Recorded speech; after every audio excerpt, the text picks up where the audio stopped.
Hey all, Rick here from Hamilton Sports Central as we play on the road this week in game number 7, 8, week 8, I think it is, against the Montreal Alouettes. As we have the analyst says, "Hi Rick, I love you. We all love our mothers. Gotta give that a shout out to them." Andre Peru is not reffing tonight, which is a good sign. We had Ben Major reffing tonight, as a friend of mine is down in Montreal and giving me the play-by-play from down there. As the only differences from game 1 when we went to overtime to now is McManus is in, Bo's out, Ford's in, and then our corners and halfbacks on boundary side are different. Other than that, that's the only changes from game 1 when we lost in overtime. We kind of blew that game, but those were the only changes in the lineup.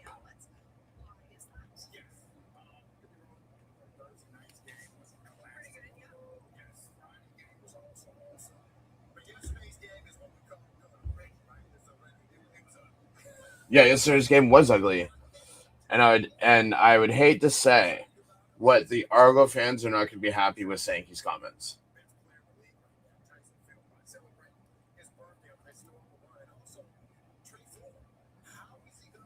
Last time we played Montreal, we held them to 76 yards and a touchdown. Let's see how many yards we can hold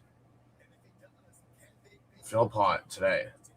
Trey Ford's at 242.5 passing yards, over under a 1.5 touchdown. So they're saying that Trey Ford might not get a touchdown against Montreal, but Montreal's defense, if we look at their numbers, since the game hasn't started yet, let's look at the defense numbers across the whole league.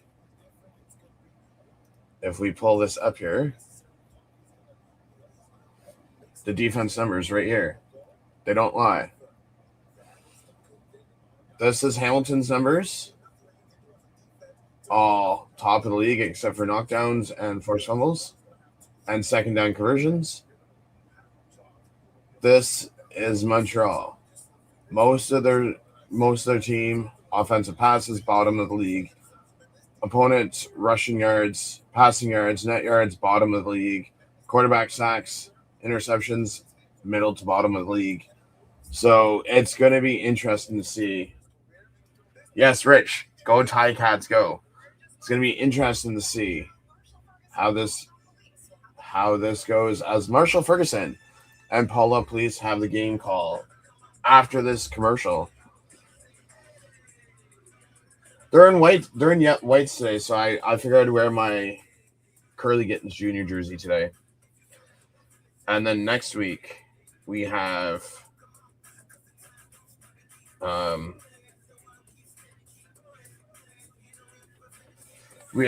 we're pulling out the Trey Ford jersey for the home game because it's white out in Hamilton.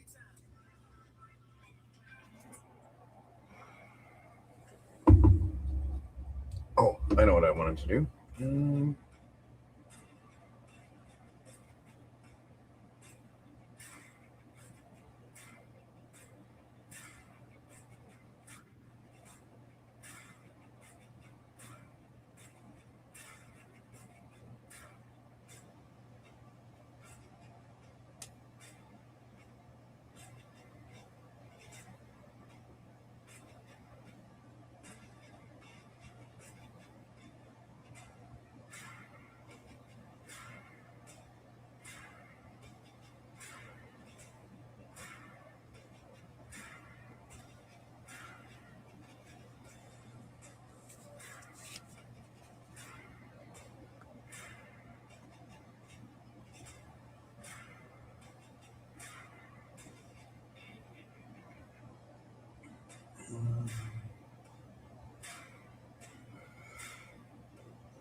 Scott or Spot Up says, "What do you think of my new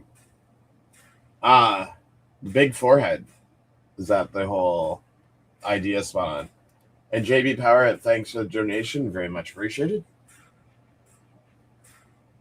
The big old, except for mine's not a big forehead.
Trying to see if Panamaker's to go tonight as backup free safety because he was game time decision.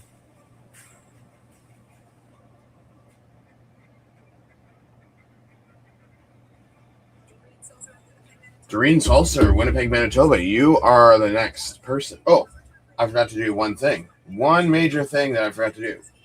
Today's live stream is proudly sponsored by KPHR Radio, the home for classic rock and your love for legendary rock anthems and great on-air personalities and community-focused programming. So tune in to KPHR Radio. Listen and discover all their live shows, music, and more by visiting katradiogroup.ca.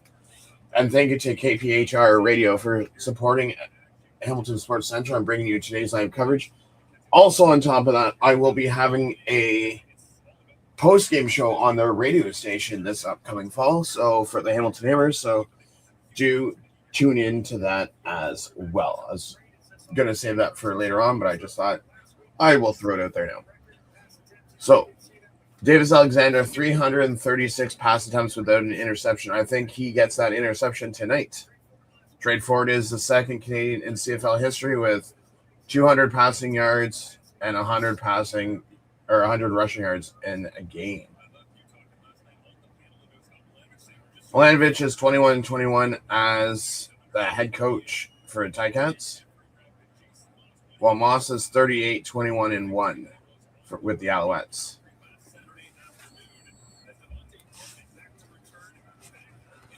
Dedman, so Montreal, I guess, Hamilton lost the coin toss. So Legio kicks off for 69 yards to the 11. Dedman returns 303 yards to the Montreal 44. Oh, someone just missed a huge tackle. Oh, another one. Some big, huge tackles were missed on that kick return.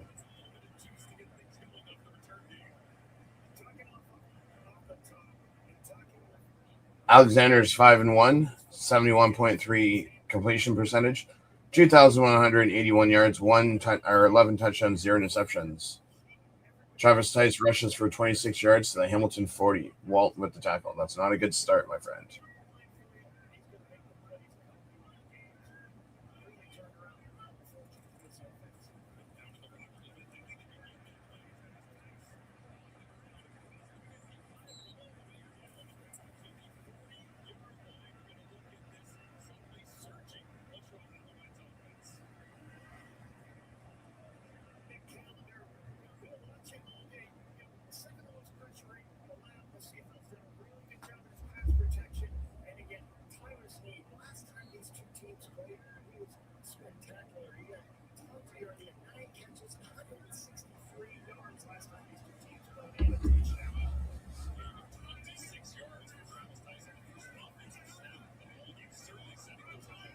Tice rushes for another 20 yards to Hamilton 20. Peters with the tackle.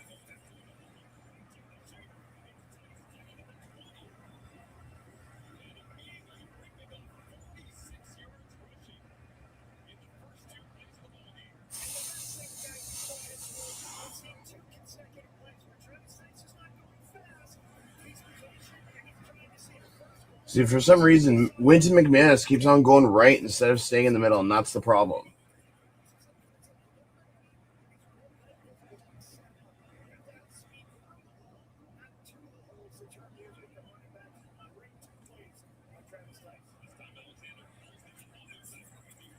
There's a flag on the play.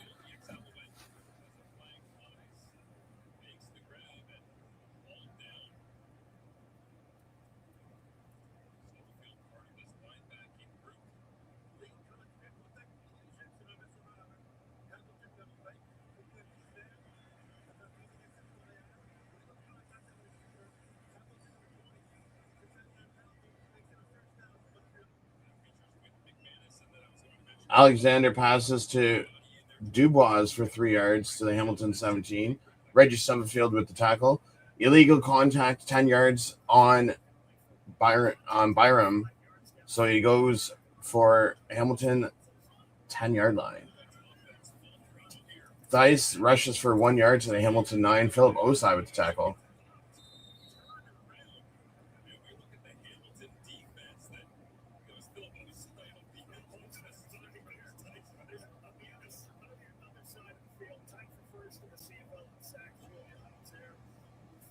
Alexander throws incomplete to Jay Mason.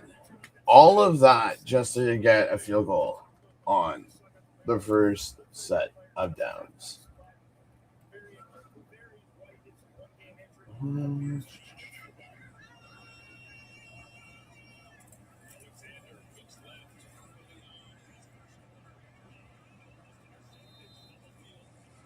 Stubblefield, that pass to Mason was almost intercepted by Stubblefield.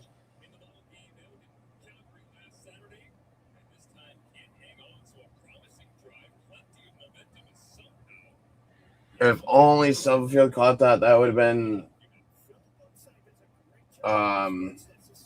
Alexander's first interception. And they get a field goal.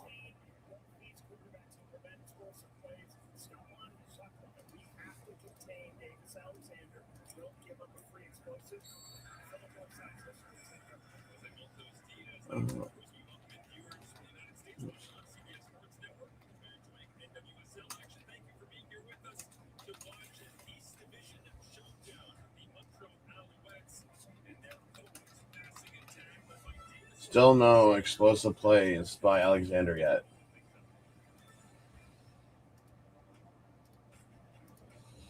I mean, run-wise, yes. Throw in that penalty in there, okay. But after that, not so well. That's okay. Hamilton will get the ball in the second half. It's still early.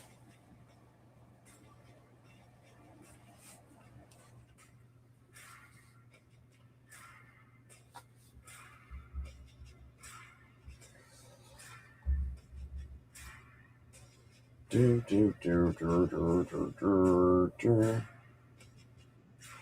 Dur, dur, dur, dur, dur, dur, dur. Dun, dun, dun, dun, dun, dun, dun.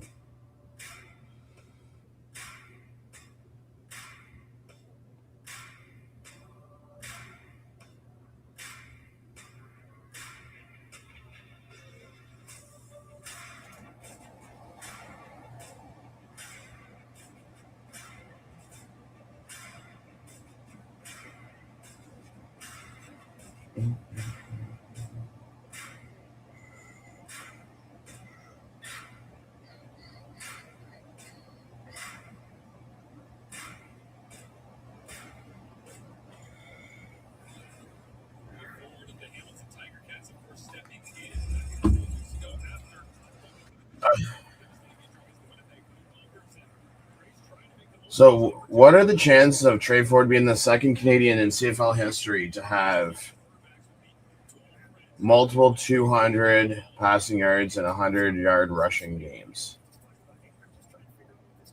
Like, not back-to-back this year, but I'm just saying in general.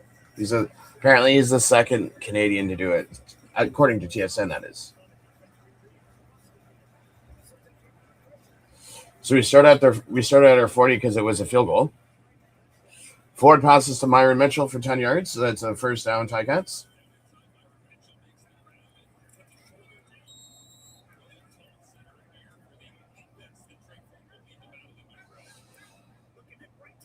So the thing is with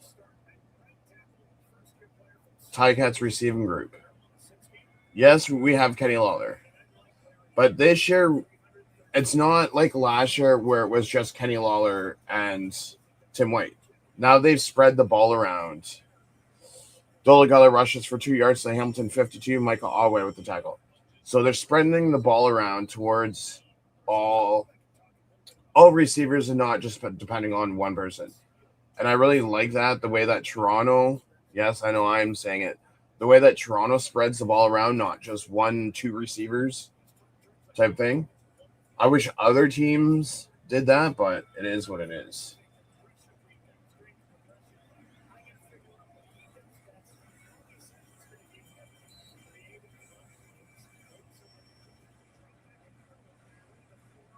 Roundtree rushes for 3 yards to the 55. Guy with the tackle. Now Roundtree's injured.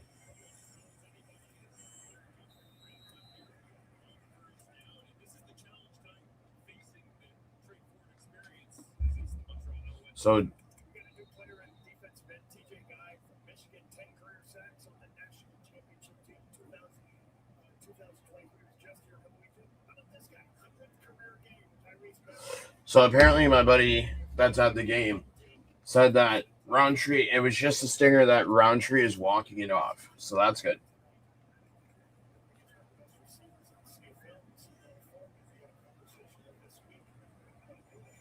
But because the trainers came out, he has to come out for at least 3 plays.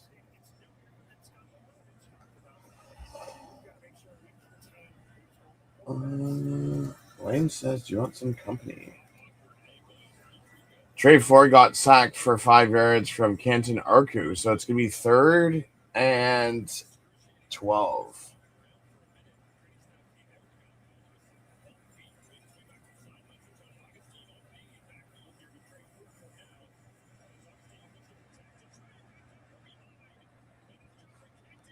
So Mitch McCarthy is going to be coming on and punting the ball.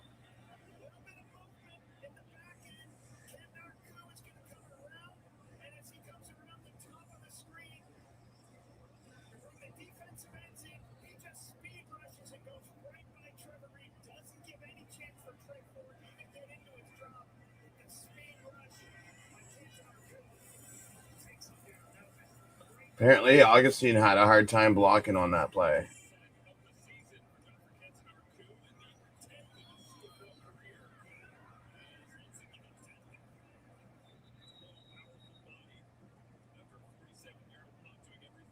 "47-yard punt to Montreal 13. Dedman returns for 9 yards to Montreal 22. Crook with the tackle.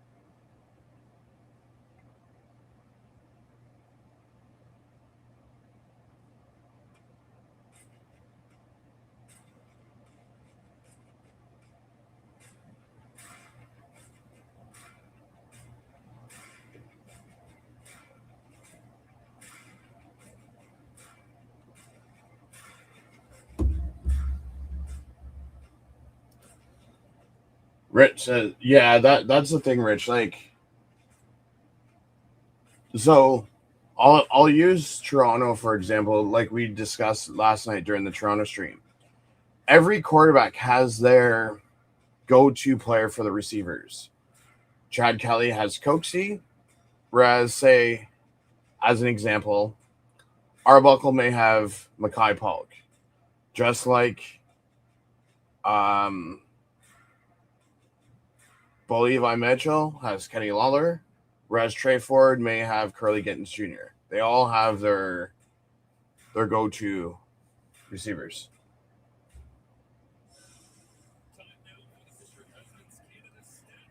How's it set of the game when it's consecutive attempts without an interception? Dice rushes for 5 yards to the Montreal 27 Hauser with the tackle.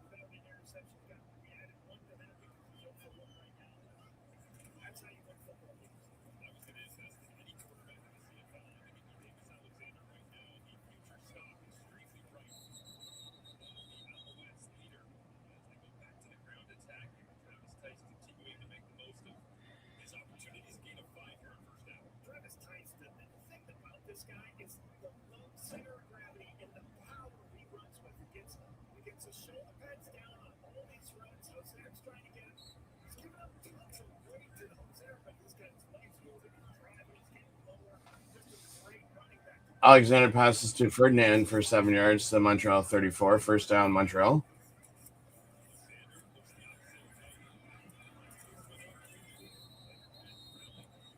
I honestly think, I know it's going to come, but I think Alexander's scared to throw the deep ball versus Hamilton because he knows that interception is going to come.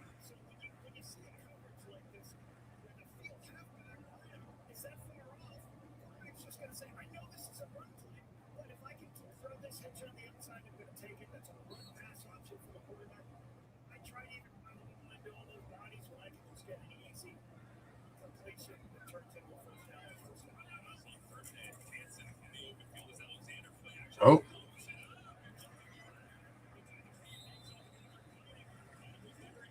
Alexander passes to Snead for 16 yards to the Hamilton 50. Bynum with the tackle. So they're going after the right side of the defense with Bynum and Walton.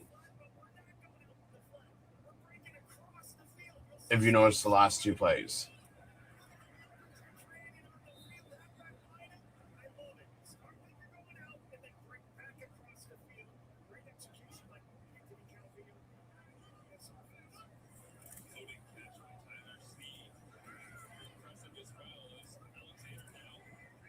Oh. Alexander passes to Mason for 4 yards to the Montreal 54. Reggie Stubblefield with the tackle.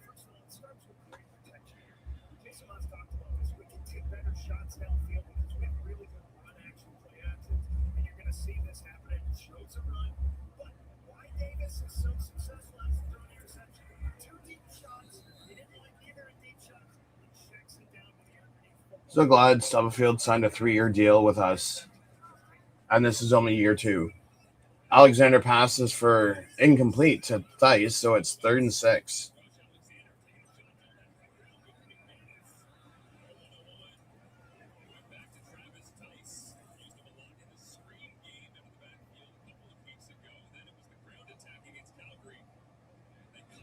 And Montreal comes on to punt the ball.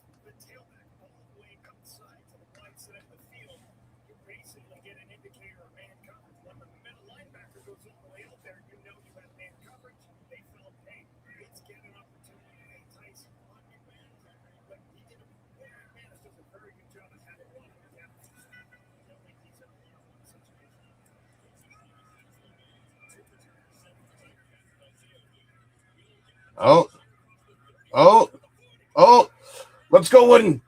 Go, Wooden. Wooden return for a touchdown. Let's fucking go.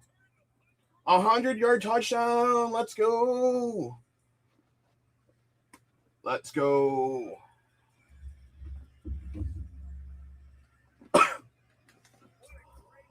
Eat that.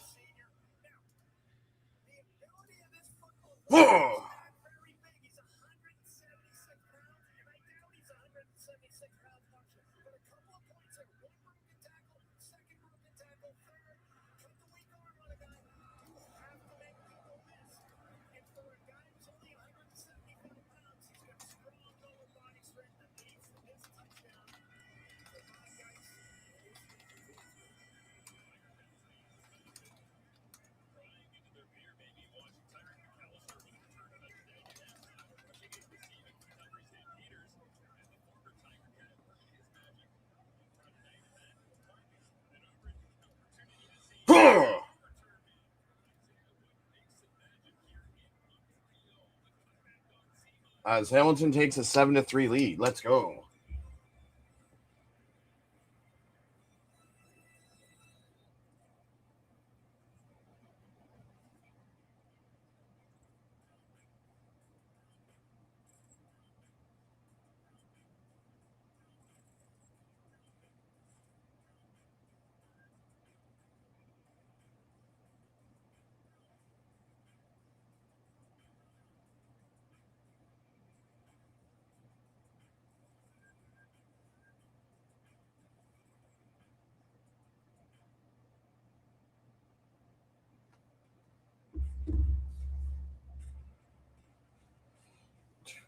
Do do do do do do do do.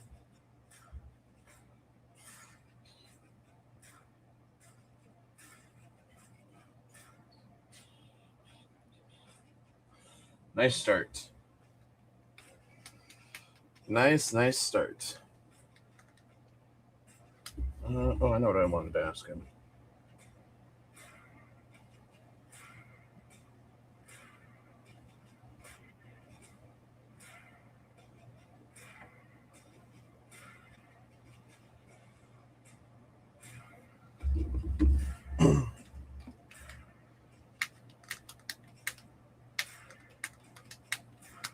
Do do do do. Mm-mm-mm.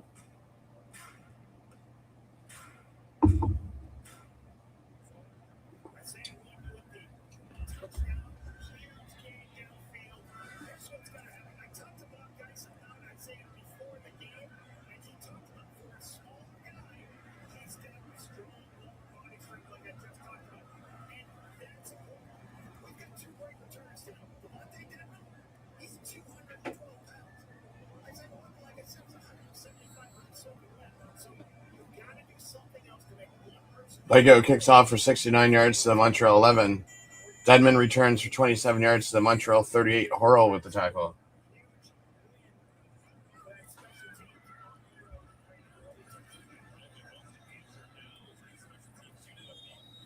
Oh no, Lane, I think I'm just gonna do. I'll send you a link later on this week, but this one I'll probably just do myself, just for tonight.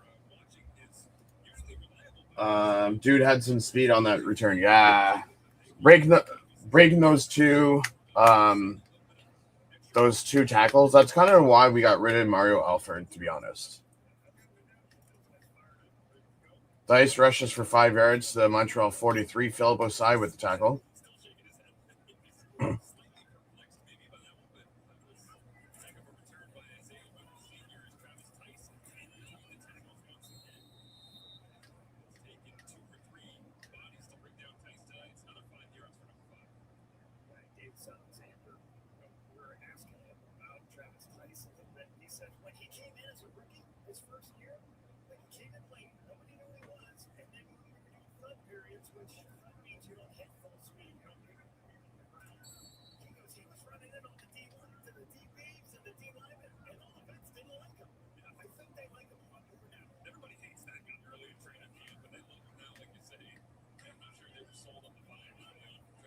Alexander pass incomplete to Philpott. Walton with the attack or with the breakup.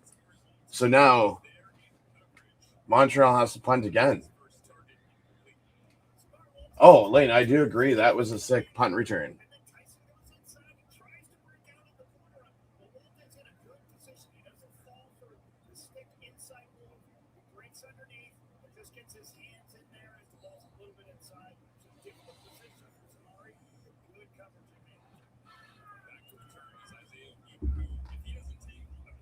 So they kicked away from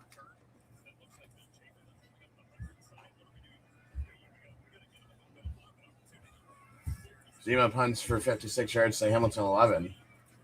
One returns for 27 yards to Hamilton 38.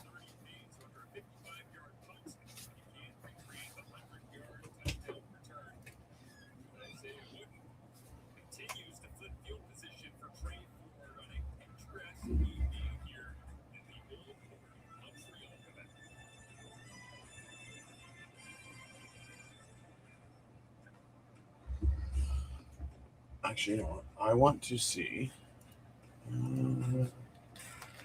Google Sheets.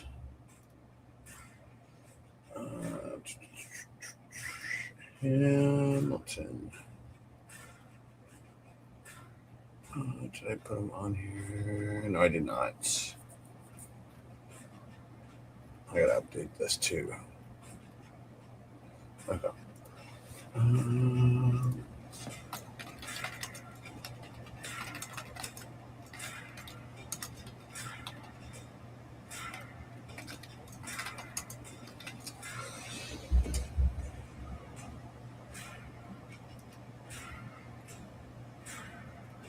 Okay, so it only seems to be 1 year.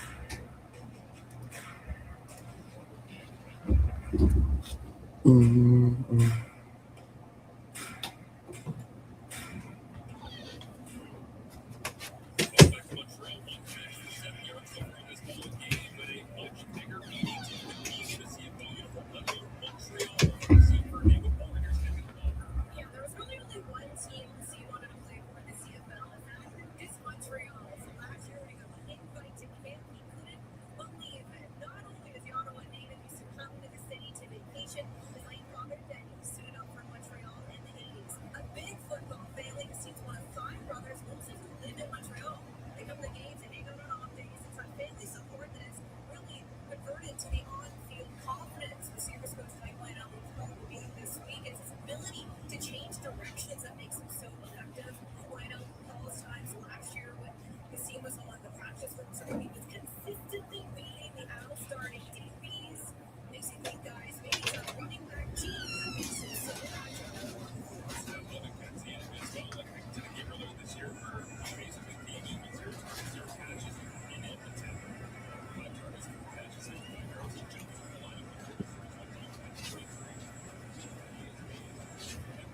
Broadcasting.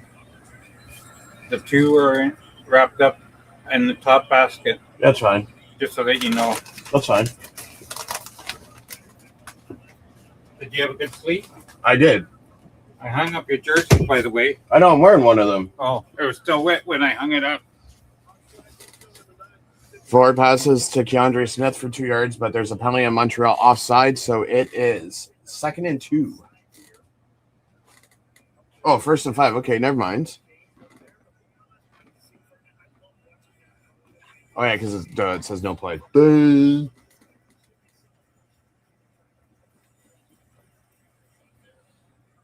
Larry Roundtree rushes for 0 yards to the Montreal 43, so it's 2nd and 5.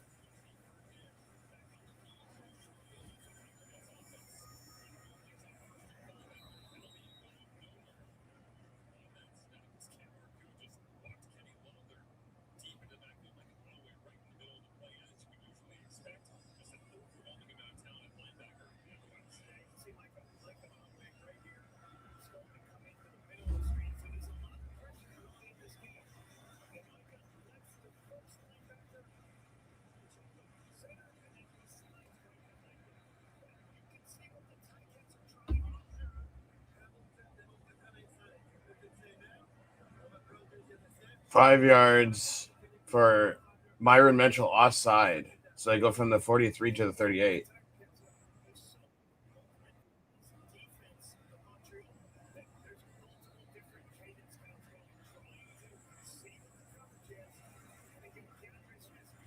Keandre Smith was way offside.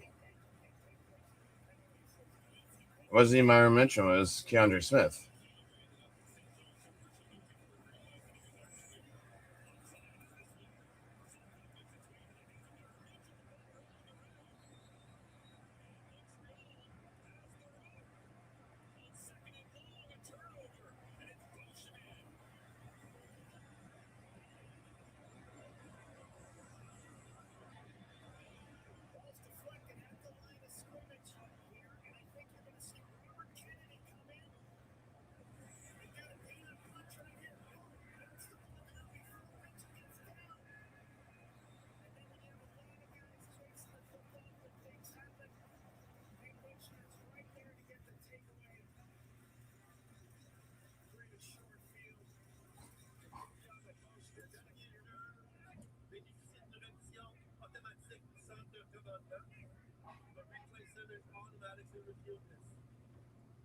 Potential turnover, looking things over, but for now, it's the 23-year-old, the youngest Alouette, a Boscheman out of Calgary in the Dinos program, a second-round pick from last year that came up with the football after what a play.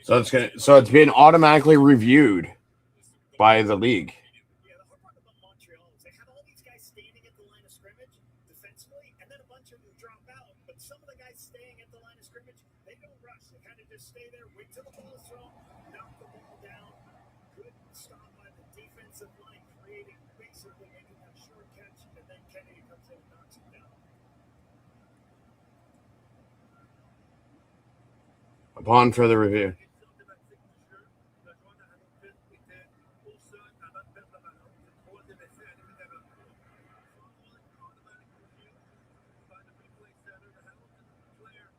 Semi contacts.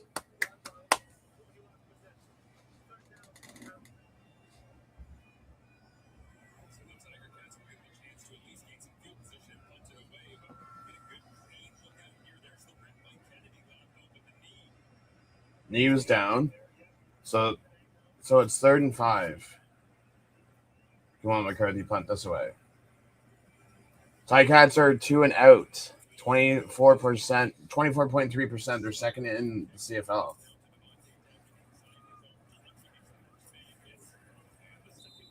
Middlemost with the tackle on special teams.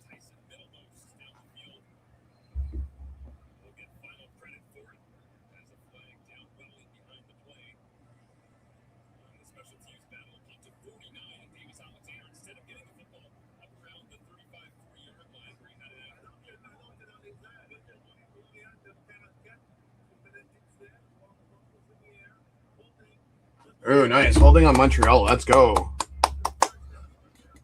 So, McCarthy punted for 49 yards to Montreal 18. Deadman returned for 15 yards to the Montreal 33. Middlemost with the tackle. But there was holding on Goodry, 9 yards. So they go from the 18 to the Montreal 9. Let's go.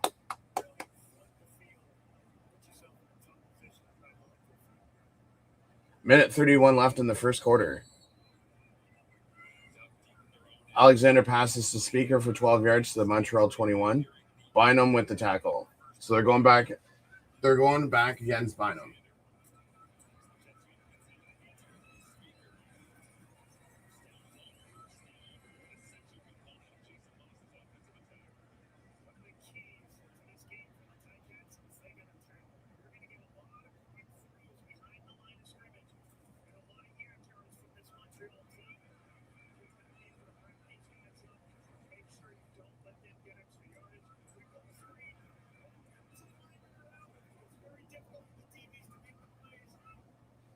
Alexander passes to Ferdinand for 9 yards to the Montreal 30. McManus with the tackle.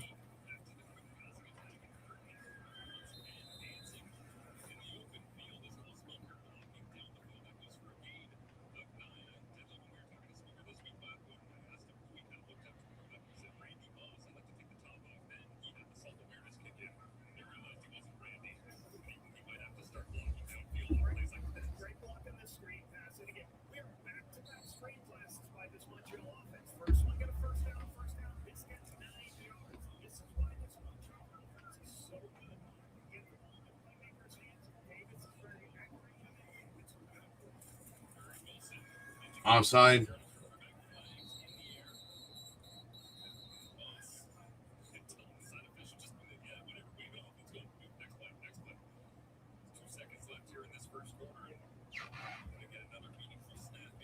Hamilton was offside. First down, Montreal.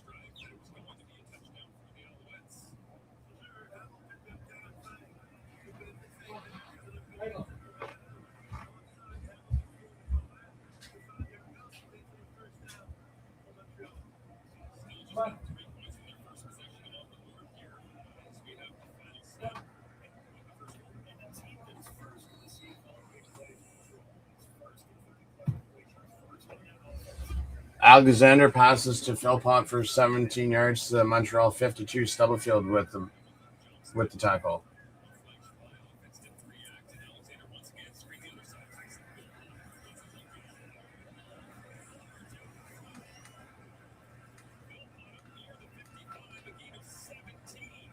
Yeah, they're running the same play 3 times, all for 9 to 10 yards.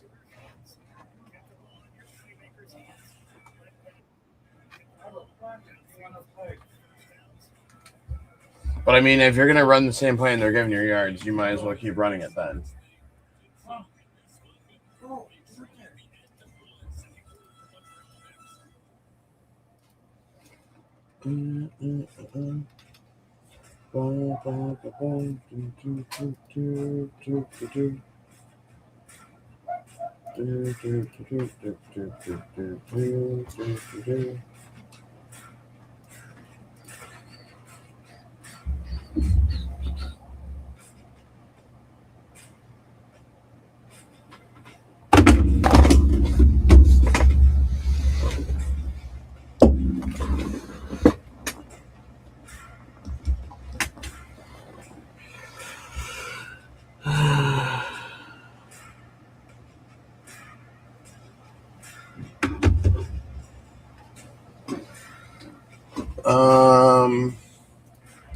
So far,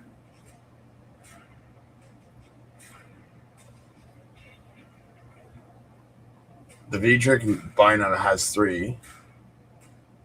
See, Wint McManus is supposed to have 2 because he's had 2 tackles.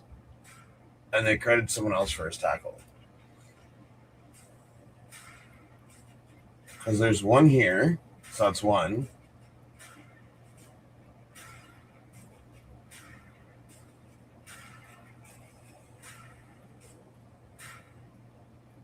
And then there was... Oh, you know what it was? Never mind. I'm thinking it was... They must have changed it because I know he had a tackle. Maybe it was the breakup, the pass breakup that I'm thinking of.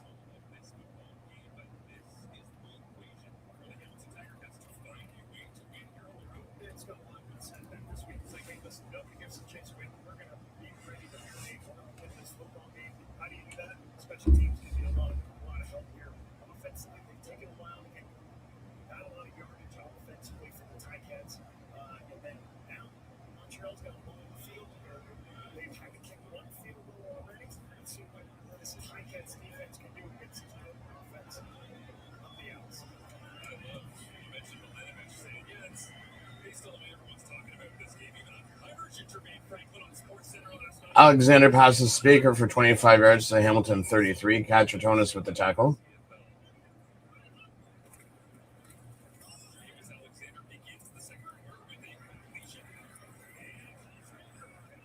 Come on, you gotta put your arms around the guy's legs.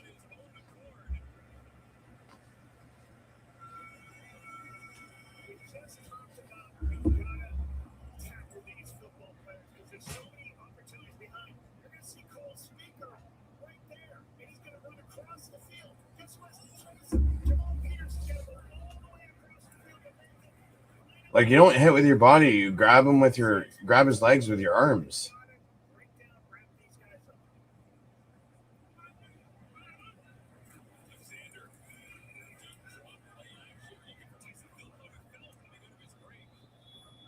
Alexander throws incomplete.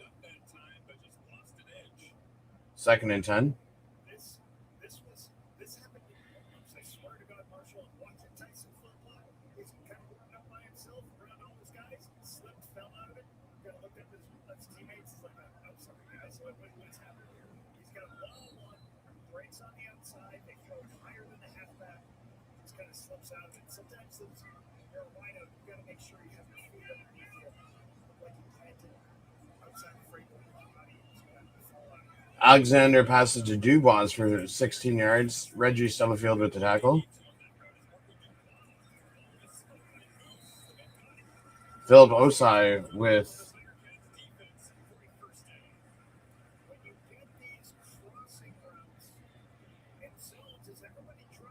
So Philip Osai is the injured Ticat on the play.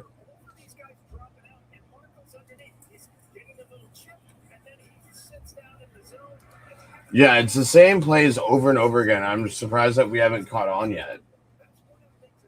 That we have sloppy tackling.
So they got a touchdown. I told you that. Well, I If did you not- read my messages. well, I'm listening to that what people are talking about the Jays game today. Oh. Alexander passes to Snead for 9 yards to Hamilton 8. Talbert with the tackle. Now the man player is in a position where he's too far away. Starts with the right, breaks out.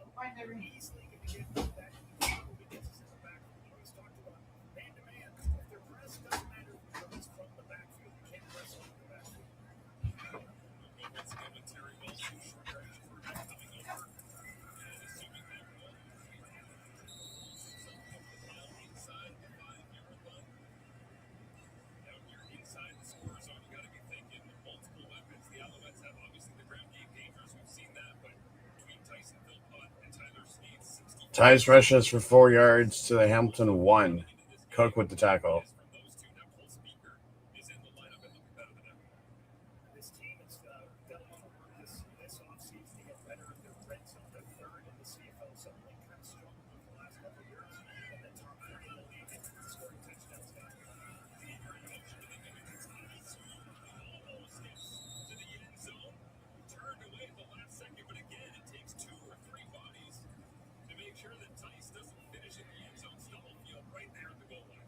So this is a winded all the way back. You can see him start front side, then he starts winding it back, and then gets his shoulders square, and then he's going to deliver a blow and drive the defenders to the 1-yard line. That's what I love about this back. North-south physicality.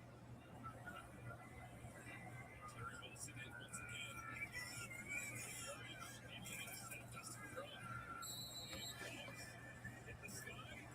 Wilson rushes for a 1 yard gain for a touchdown, and it's a Hamilton penalty on Hamilton for offside, but penalties declined. With an opportunity to grab the reins. Maybe in a short yard package form now. It doesn't come great.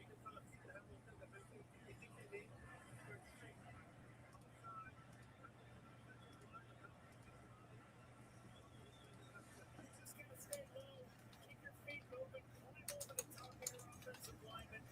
This is a huge response from the Montreal Alouettes. Remember, this drive started at their own 10-yard line after a penalty. They were going all the way down the field for this touchdown. Great response by the Marshall, how about we call this the way that we see it? They went the whole field with 2 plays. They just ran the same 2 plays. Decided that Terry Wilson was going to go elsewhere. Had 4 rushing touchdowns in 2020. It's the same screenplay every time. They're just getting yak yards. And on the over here in 2026, Montreal Alouettes. That's basically all it is. 6 that one through the uprights. The Alouettes looked like they were going to get a major early on in the first. They had to wait a full quarter in order to reach Peter. They do it with the short yardage package, and Terry Wilson into the end zone as Montreal reclaims the lead.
Dun, dun, dun, dun.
Ford passes to Lawler for 6 yards. So it's 2nd and 4.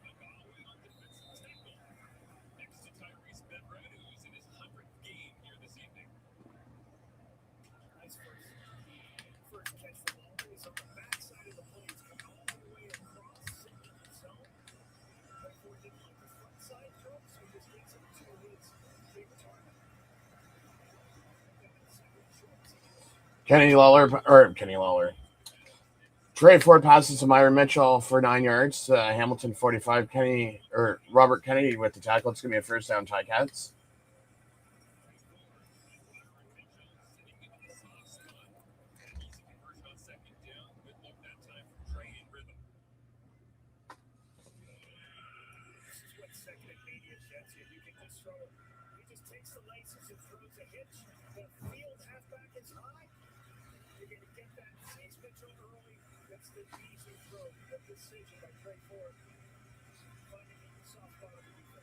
Roundtree rushes for 0 yards to Hamilton 45.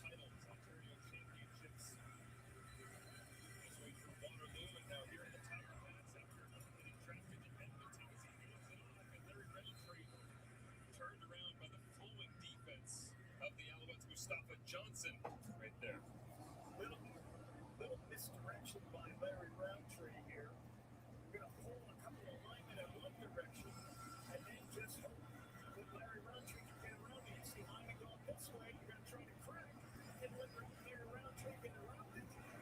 So he should have just went right and up instead of turning left and up. Trey Ford sacked for 4 yards to Hamilton 48-1. Micah Johnson with the tackle.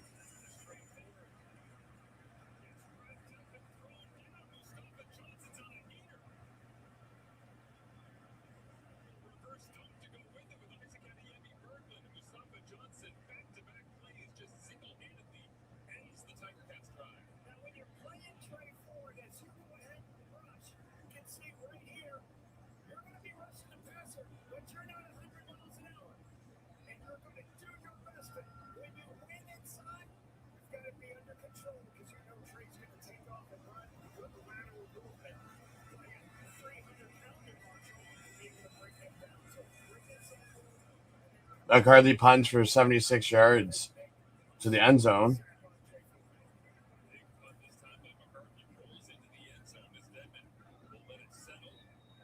And Denman doesn't pick it up and settles for a single.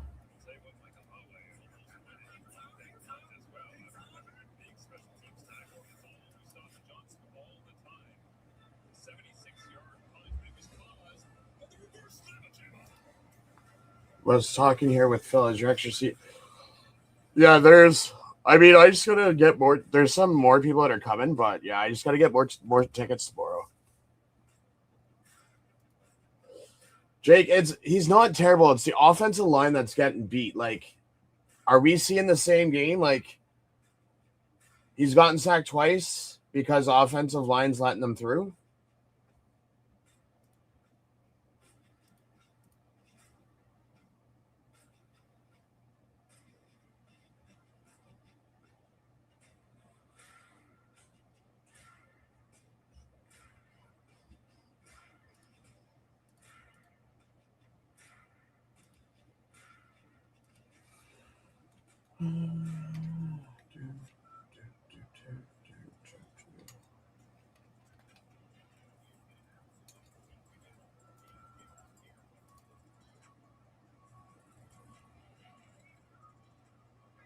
Because I can tell you, they are not putting in Jake Dolegala. I'm telling you that right now. You might as well just play Trey Ford the rest of the game.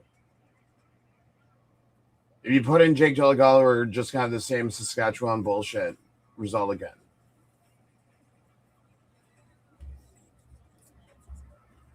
I mean, he's gone 4 for 4 for 30 yards. It's not like he's... It's just he's not getting time to do anything with the offensive line.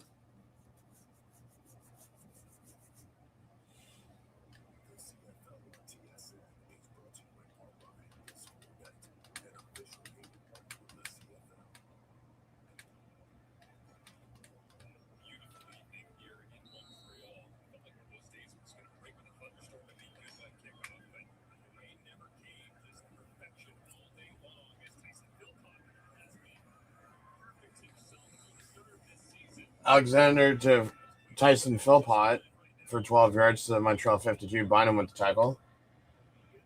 The left coordinators keep calling the same plays when they work. Wide receivers straight home into number one.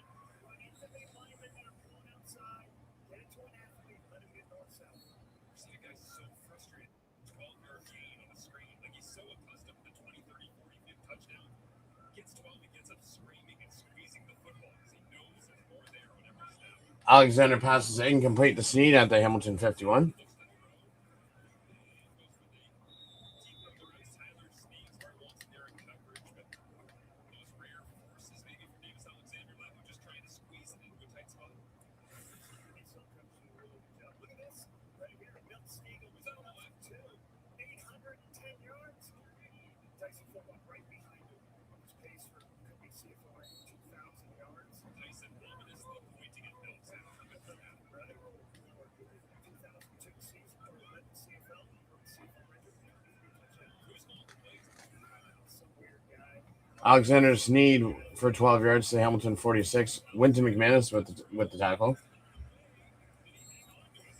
Tyler Snead trying to dig it out. The location was to try and help away from the defenders here, Levo, but they'll save for now. It's a catch. So one of the best things when you see Tyler Snead as a football player, they say, well, how does a 5'7" guy play pro football? Because he understands time. What does Bo being in this wouldn't happen? I'm just saying the defense is getting past, or their defense is getting past our offensive line. It doesn't matter who the quarterback is. I mean, for the first quarter, they're running the same play like 4 times. It's not like they're going for like the yard bombs. They're all the short passes.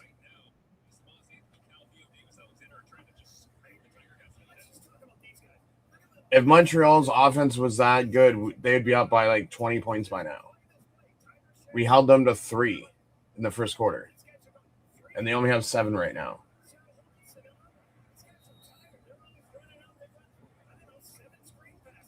Baker rushes for 1 yard to the Hamilton 37, and Philip Osai with tackle, so it's going to be 3rd and 1.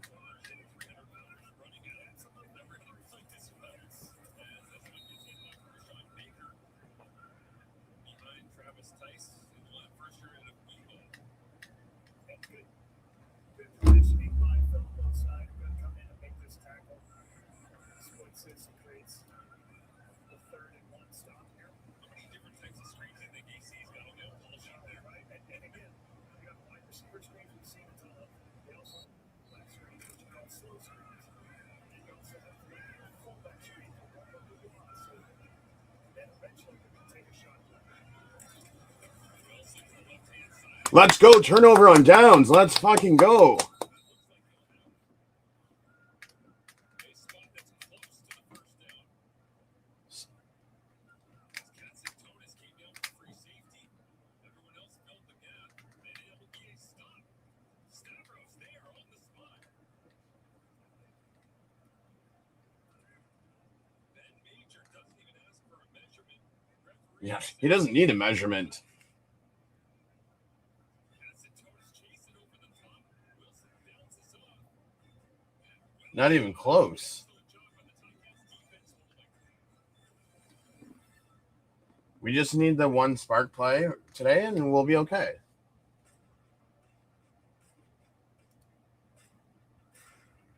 Like, I'm just glad. Like today and last night, the games were close. Like, when you start to see like these 30-point leads, I'm not gonna lie, the game kind of gets boring because it's like, okay, well, these guys now have like a 30-point lead. But at least this game was close. Last night's game was close. I mean, it was still 14 points, but still, it was still close.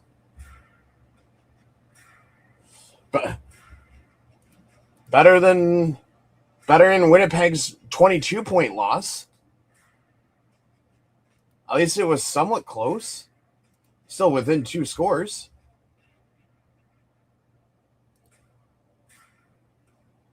Well, yeah.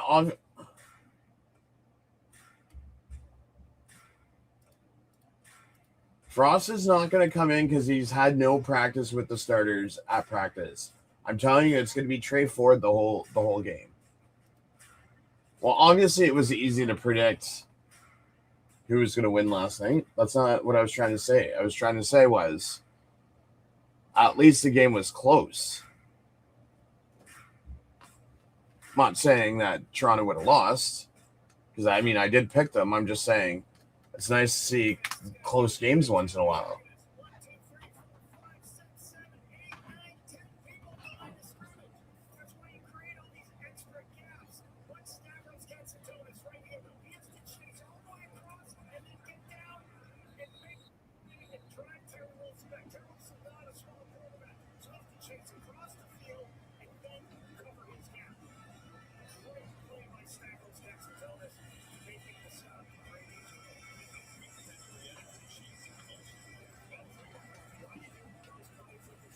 Ford to Wooden for 11 yards to the Hamilton 48. Hicks with the tackle, first down.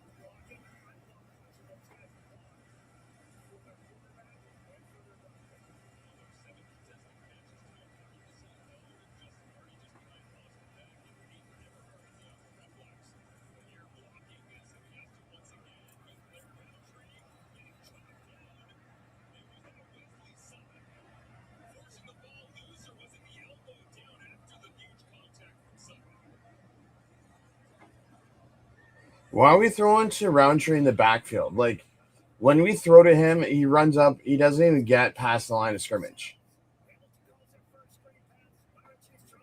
Like, come on.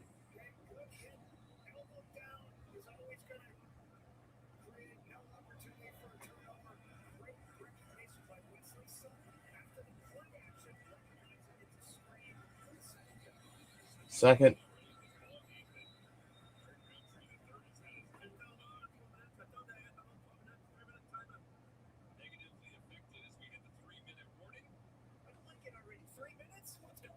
You know what, though? 10-8, we get the ball in the third quarter. I'm okay if we go into halftime down by 2.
Nice. Nice pass to Wheatfall.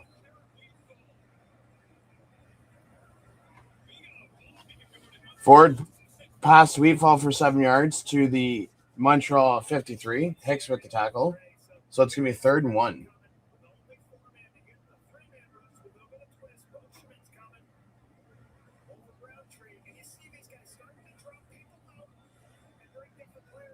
Man, Roundtree missed that block.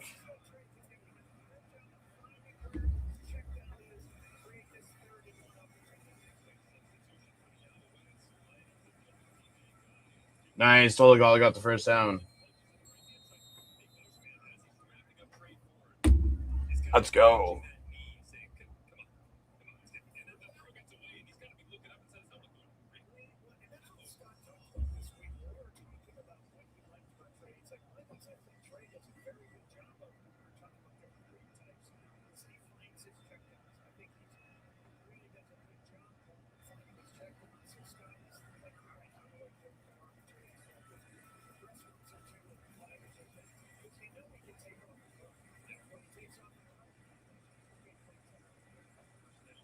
Ford sacked for 6 yards. So it's the offensive line that's not playing well tonight.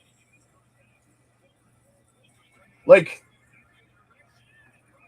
man, Roundtree and Nathaniel Dublin Duguay, man, you guys are horrible at blocking.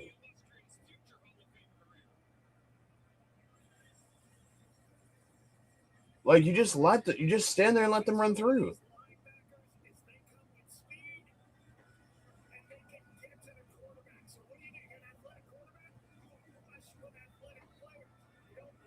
Like, offensive line needs to wake up the second half.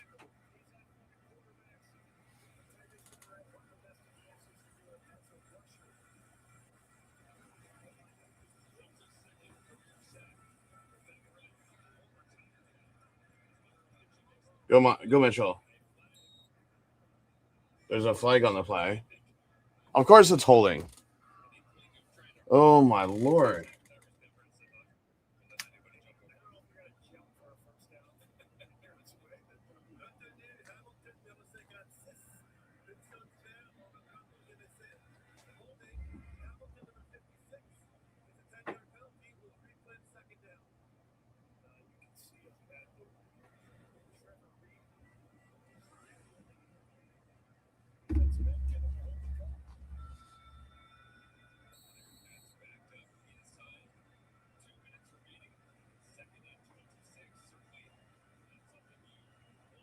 Roundtree rushes for 10 yards to the Hamilton 53. That ain't going to get you much.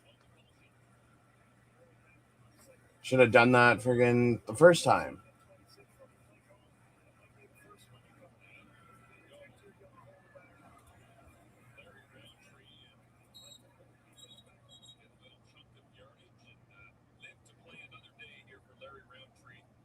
Ticats offense.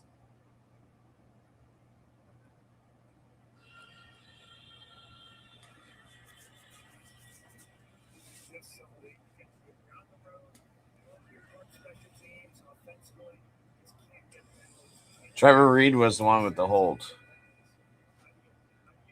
Let's go, McCarthy. Let's see what you got, my friend.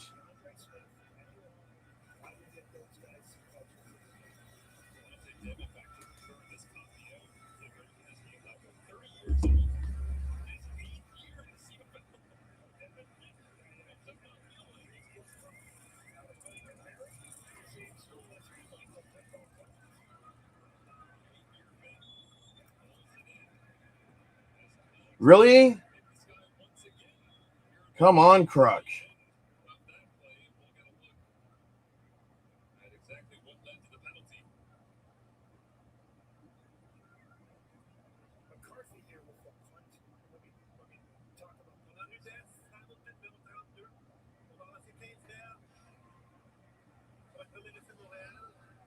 Oh my Lord! What the hell were you thinking? Pushing him out of bounds when he was already out of bounds.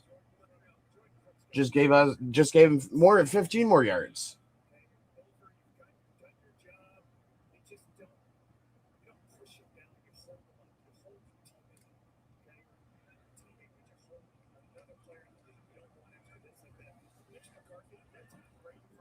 Oh my lord.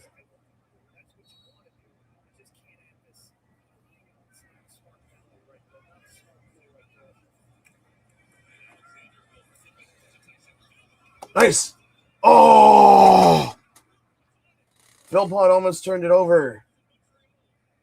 Almost fumbled the ball to Cachatonis.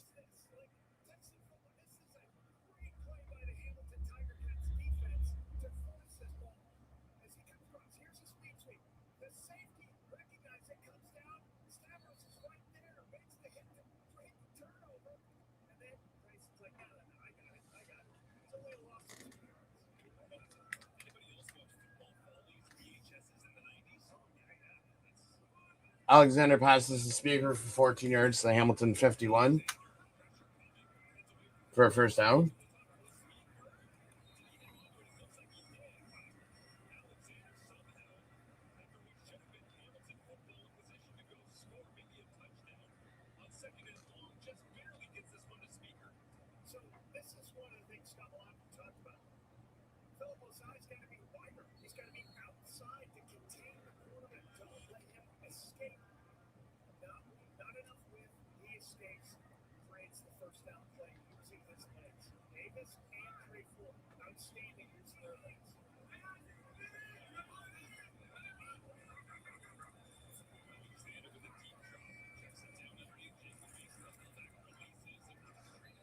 Alexander passes to Mason for 10 yards to the Hamilton 49.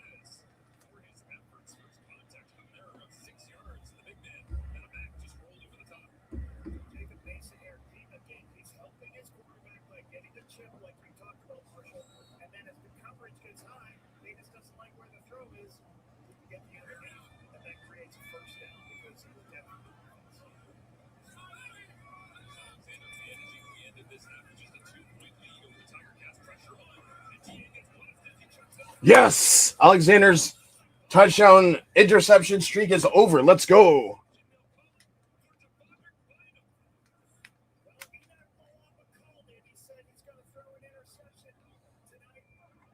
So now it's only Vernon Adams now that hasn't thrown an interception yet.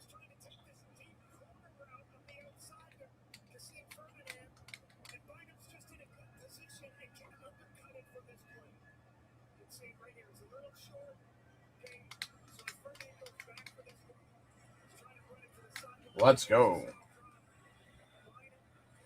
I mean, our offensive line, for some reason, wasn't bad last week versus Toronto. It's just today they're not getting it together yet. Maybe they will in the second half.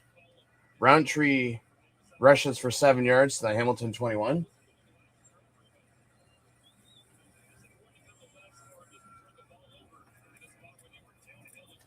What's up, Ontario Secret?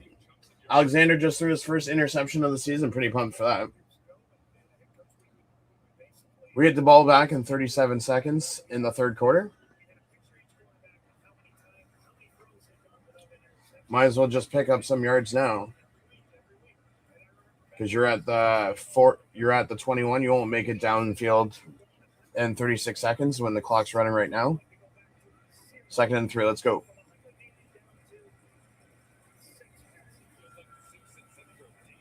The clock's running, you fool.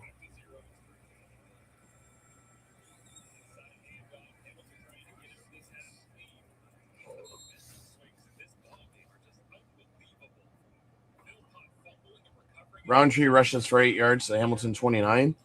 Berglund with the tackle. Wise is the injured. Wise is the injured Alouette on the.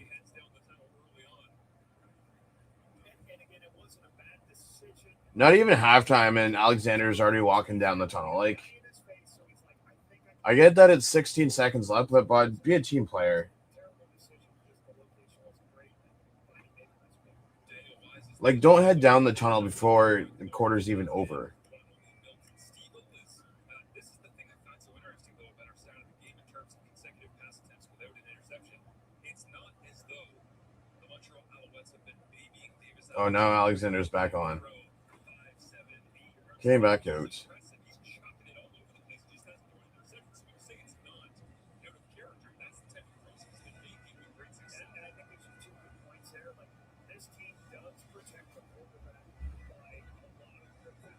Some teams protect your movement by running the football and being we're run first. This team is short passes first, and then here comes a big shot play. Davis has proven to be able to use his legs. At least they're just nice. They punt the ball and we pick up yet. Oh, never mind. That was already going on. Oh, Trey Ford just needs it.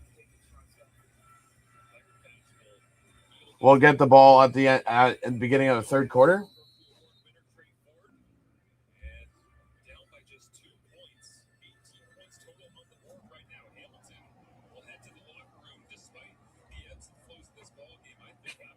Ontario Secret's like he went to go do a bump.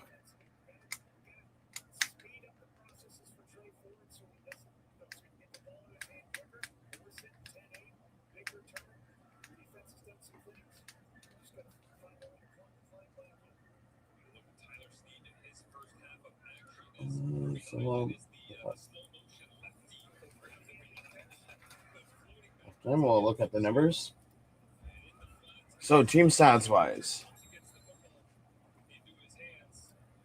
Hamilton has 5 passes or 50 passing yards off of seven plays, 32 rushing yards off of 8, 4 team losses for 16 yards, so a total of 19 plays for 66 yards, average of 3.5.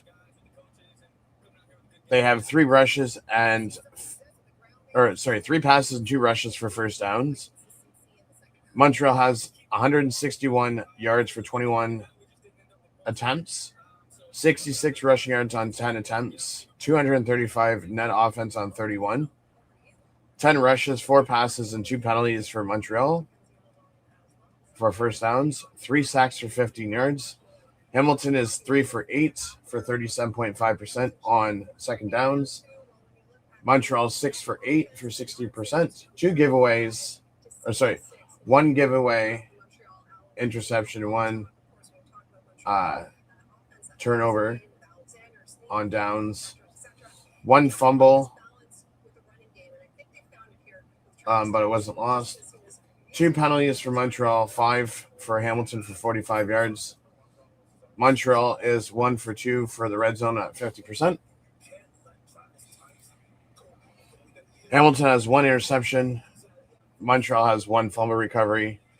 Montreal is 1 for 1 for field goals. 17 is their longest. Punting, Hamilton has 4 punts for 213 yards, average of 53.3. Montreal has 2 punts for 102 yards, average of 51. 2 punt returns for 127 yards, 63.5 for Hamilton.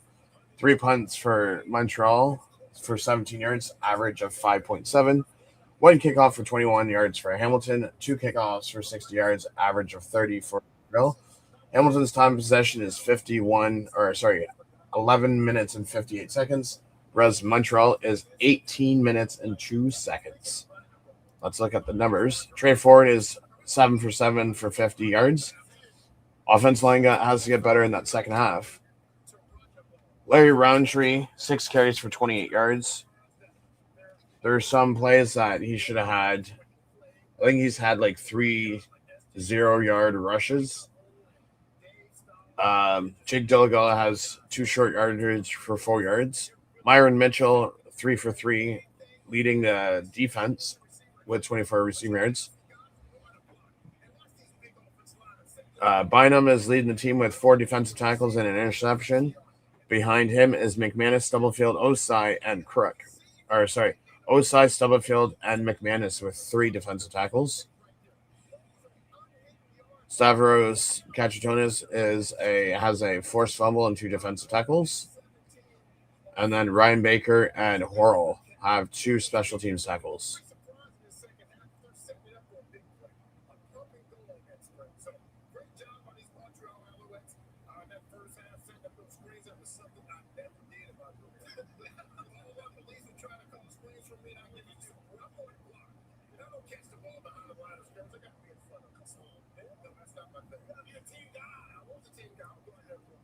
So we also got us a little excited here in that first half. The physical play, you in particular.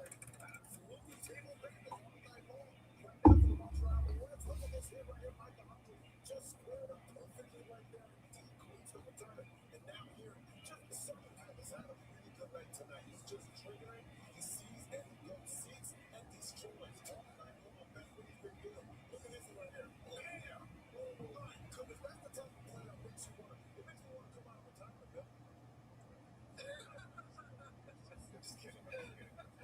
right, well, halftime will continue after this when we will finally reveal Milt's Week 8 Dog of the Week. You ready?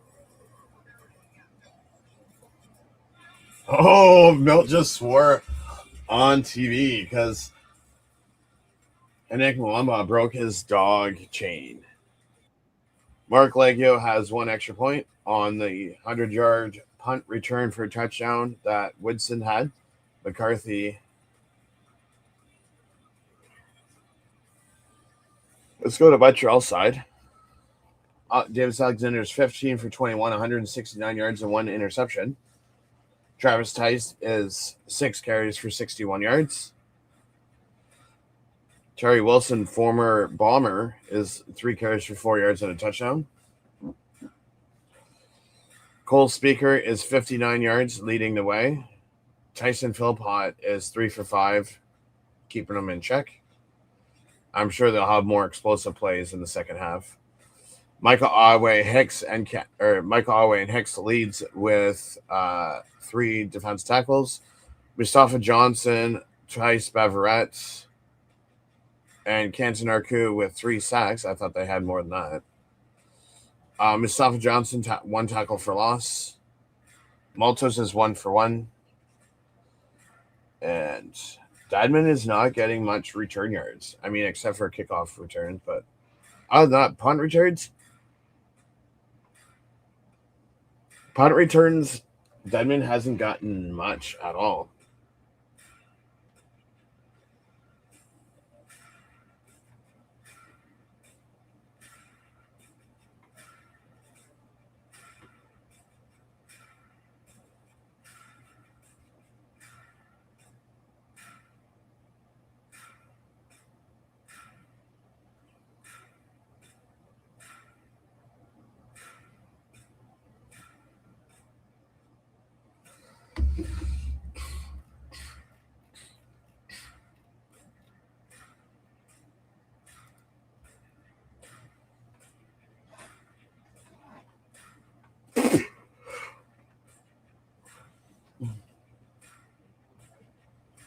See what Hamilton comes up with for the second half.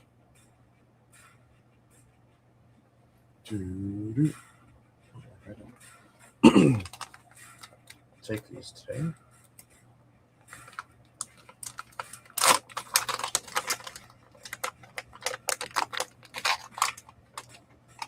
Go there. Not the right buttons.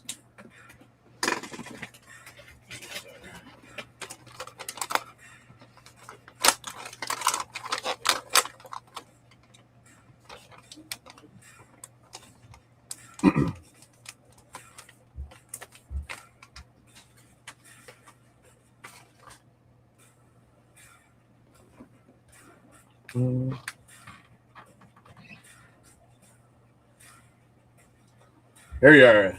There was a rhino streaming the game too. A rhino?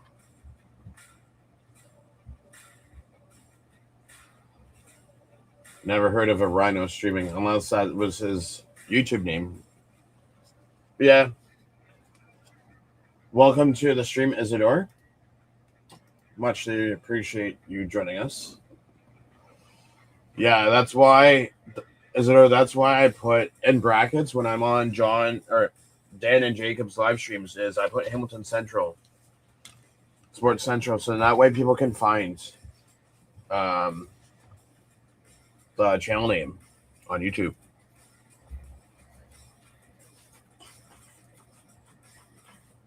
Michael almost got a rabbit in the driveway. If they found out how they get in the backyard, they crawl underneath the gate.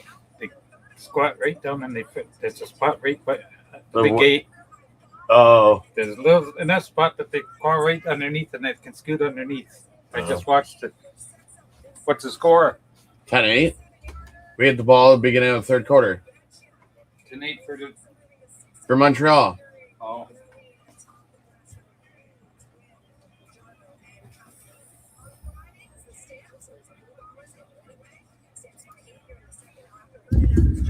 Sounds like I'm changing cassettes in a Walkman. Oh, that was the channel name. Yeah, I have no idea.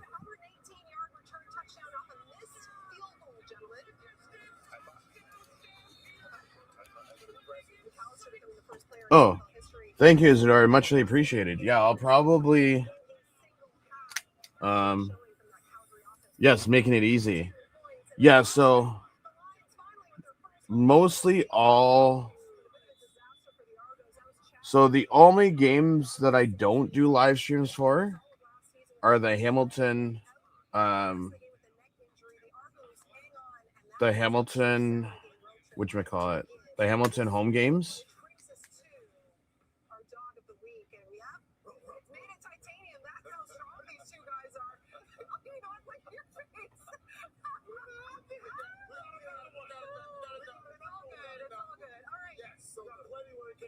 The fastest growing segment in Canada, CFL on TSN Dome, and we know the two guys who are definitely should be getting this award. Tyreek McAllister, you talked about 3 touchdowns in the first half, 3 different ways, and how about Cody Fajardo? 5'10". 4 quarterbacks in CFL history, over 500 yards, 4+ touchdowns with no interceptions.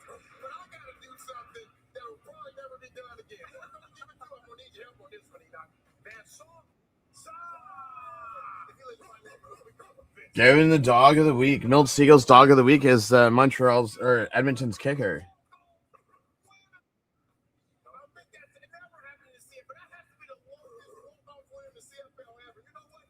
His wrists are frozen, his arms are frozen. And it's not because he has diamonds on, because his veins are ice cold.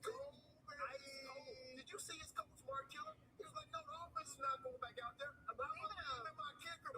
He's going to make it happen. Because of that, I think I'm giving the kicker the dog of the week. That chain. The dogs would probably laugh. It's never going to happen to me. Dog of the week, baby. Dog.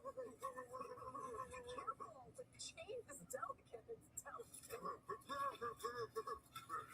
So we got some honorary barks there for Fajardo and McAllister. Speaking of which, the second half is coming up, and that Ticats offense not up to much, but we can get the defense because, 356 pass attempts, and that is it as Davis Alexander, as Enoch predicted, throwing his first of this night. So that means VA, the only quarterback who is yet to throw a pick this season. And is where we stand in this finale of Week 8 in the CFL.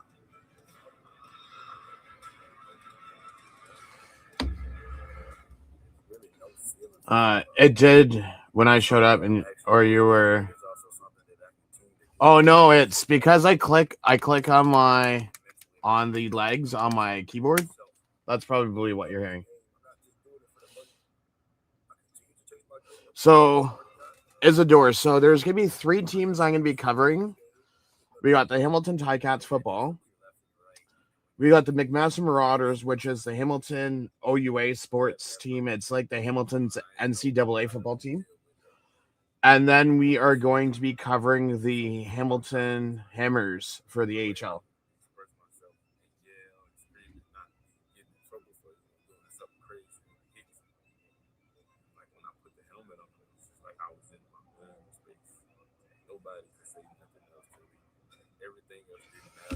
But that's why I changed it from Hamilton Talks Network or Hamilton Sports Network to Hamilton Sports Central.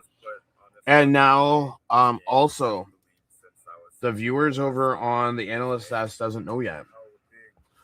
But for the I said it earlier in the channel, there's a radio station that sponsored me, that's working with me, and they're giving me a 30-minute post-game show for the Hamilton Hammer games. So I don't know.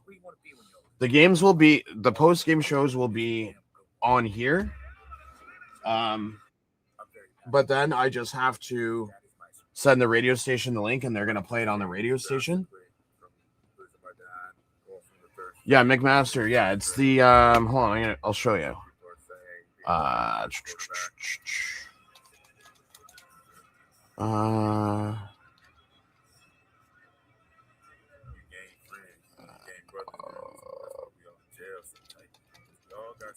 Football. Actually, no, I can just UA.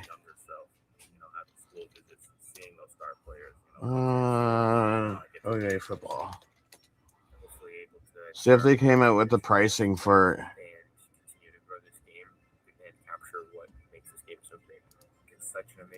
Yeah, I wish they had college football, but they obviously don't. Sports. Football. So what I'm gonna do? Yeah, so they're basically taking the audio from my YouTube channel, and they're basically playing it on the radio.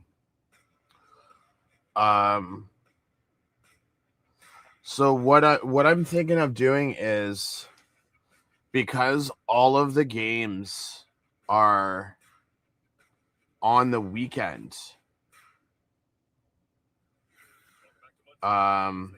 I'm probably gonna start streaming like the non-McMaster games, do watch-alongs throughout the week, and do that. Oh no, I never went to college or university. I just went to like working after OUA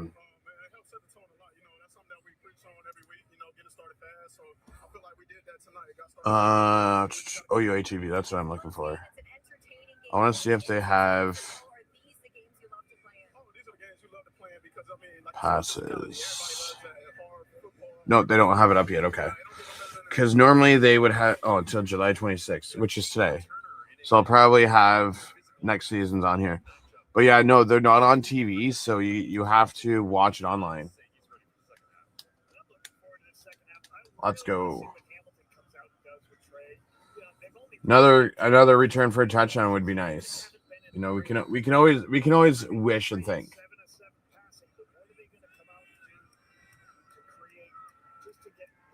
Yeah, the voice of the QEW. Oh, they don't kick it. Oh, they kick it.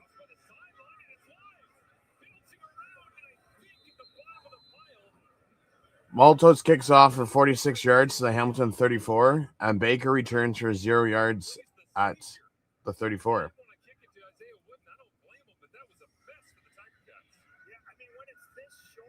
Oh, that's pretty cool.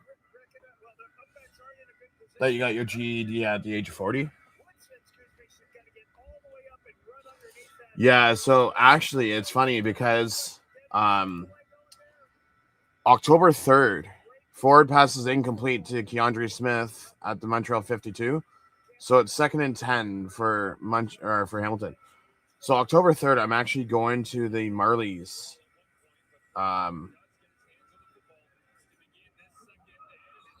Keandre, man, you should have had that.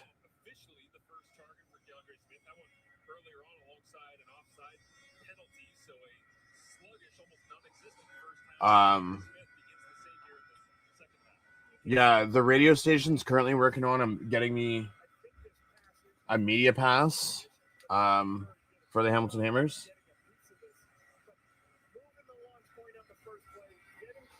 Let's go. Trade forward to Wheatfall for 20 yards to the Hamilton 54. Robert Kennedy with the tackle. It's going to be a first down Ticats. Yeah, normally now you have... So it's not really radio anymore. It's mostly... It's mostly Sirius XM radio and like YouTube now. Forward pass is incomplete to Curly Gittins Jr. at the Montreal 55.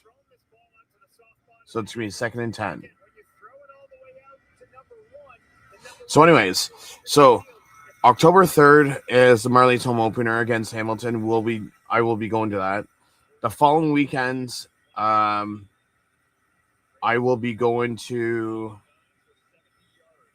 the Hamilton Hammers home opener against the Marlies. So TSN 690. I'm not sure if TSN 690 is doing it. I know there's TSN 1050. I think all the TSN radio stations out west are all shut down. Yeah, I'm hoping that I get that media pass. Trey Ford rushes for 11 yards. Let's go. Our offense is coming alive this second half. Goes and gets it all by himself. That 4.49 40-yard dash time from his pro day on display here in the CFL. You got a bunch of guys standing around the line of scrimmage. That's what Montreal likes to do. They create one-on-ones, and you can see Liam Dawson gets beat clean. Trey Ford has no time to look at the defense, but what happens is legs take over to get the first down.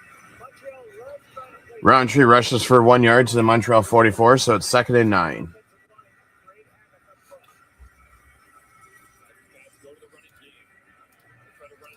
Yeah, it sucks that that people aren't listening. Like, you still have like the music radio stations type thing, but like, okay, so in a single game, he's the only second Canadian to Russ Jackson October 25th in 1958 versus Toronto. Russ Jackson had 216 passing yards and 119 rushing yards, and Trey Ford had 218 passing yards and 109 rushing yards last week. And Ford passes to Wheatfall for 11 yards.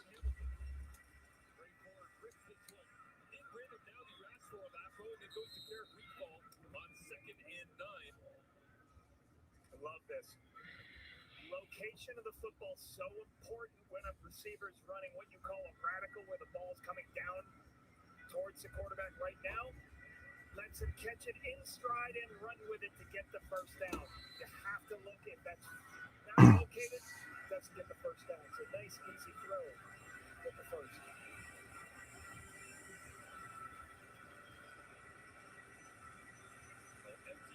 Let's go! Kenny Lawler with a touchdown. Let's freaking go. Let's go. Let's go.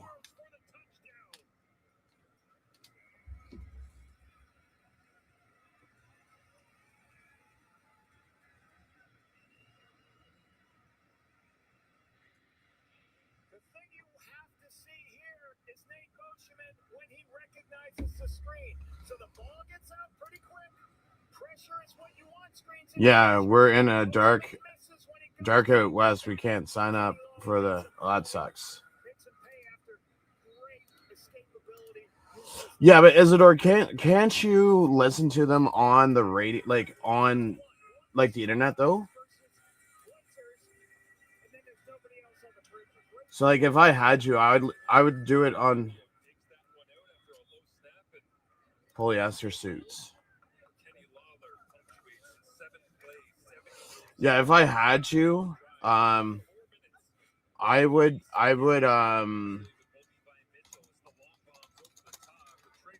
either use my phone or whatchamacallit. I'd use my phone or my computer to listen to it online if I had to. Like for me, because I haven't had cable for going on what 3-4 years now, because I get my cable a different way. So I just get a VPN and I just watch CFL Plus. So much easier than going the other route. And I can still watch TSN on my box. Just a lot cheaper.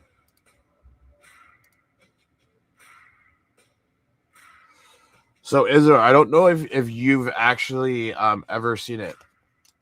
There's a YouTube channel called CFL Classics. So they upload all the classic games and everything. But they also do current seasons. Like they record the whole live stream and upload it.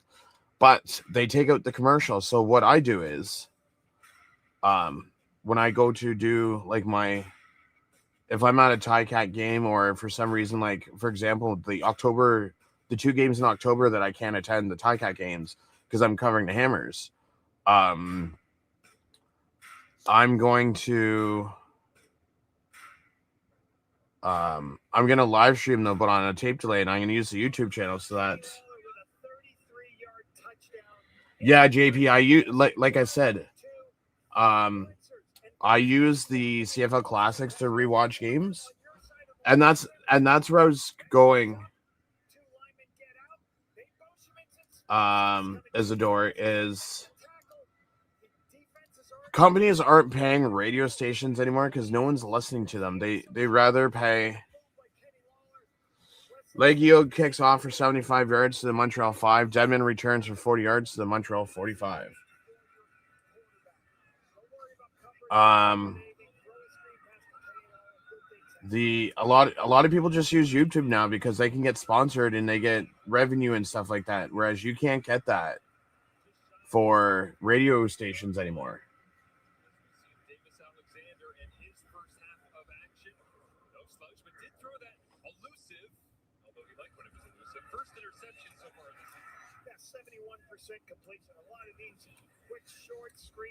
Tice rushes for 5 yards to the Montreal 50. Ford's 10 for 12, 114 yards and a touchdown.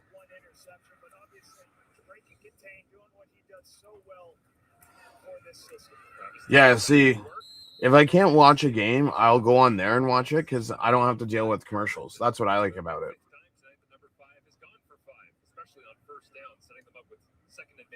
So the reason this is a 15-10 football game is the Als are tied for first in the CFL in protecting the football. They're number one, and they've only got 6 giveaways all season coming into this game. They got 2 in the first half. 2 giveaways. We have the third. Alexander passes to Hollins for 7 yards. Winton McManus with the tackle, so it's going to be a first down. Alouettes.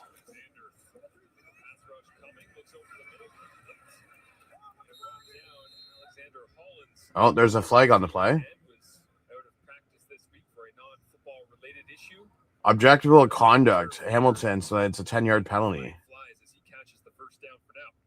They go from the 53 to the 43.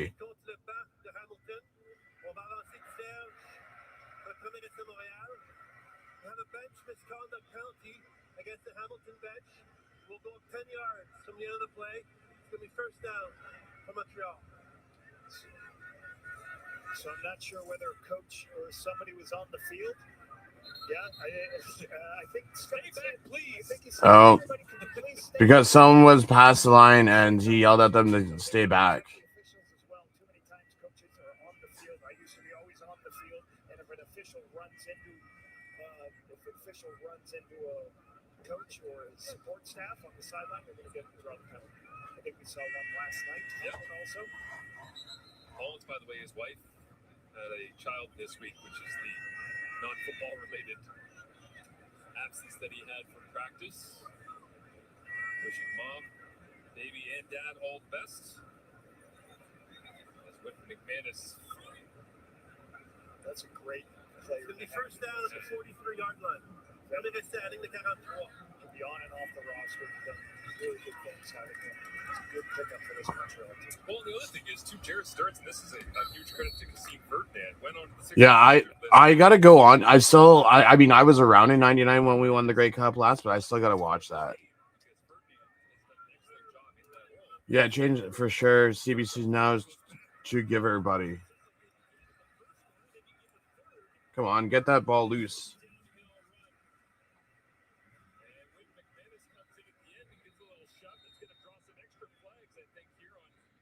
Winton, come on, man. Be smart. Miss CBC, Grey Cup final, Hockey Briar. Yeah, it's going to be different this year with the no hockey night in Canada. But the block on the edge, the defense ends try to cut down to make the tackle on the play inside. Tice just goes all the way around it for the big game. Gain of 21, and I fully expect that there will be more added on here at the end. Is Hogan St. Don, we mentioned it earlier in the screen game, Lapo, the offensive line for the Alouettes working downfield, pushing bodies, and that time Hogan St. John's So undis. got on to win McManus and worked him 10, 15, 20 yards down the field until Tice was tackled. And is McManus getting kicked out of this game? Wow.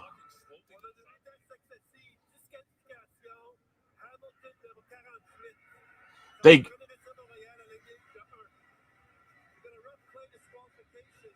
for what? We'll take the ball to the 1-yard line. It's going to be first down for Montreal. We'll see. Right in the middle of your picture. The guy hit him from behind. And then walks over and gives a knee. The guy hit him from fucking behind. We saw a couple of weeks ago a punch last week. CFL has Wow. none of this after the football stuff. Anything to happen.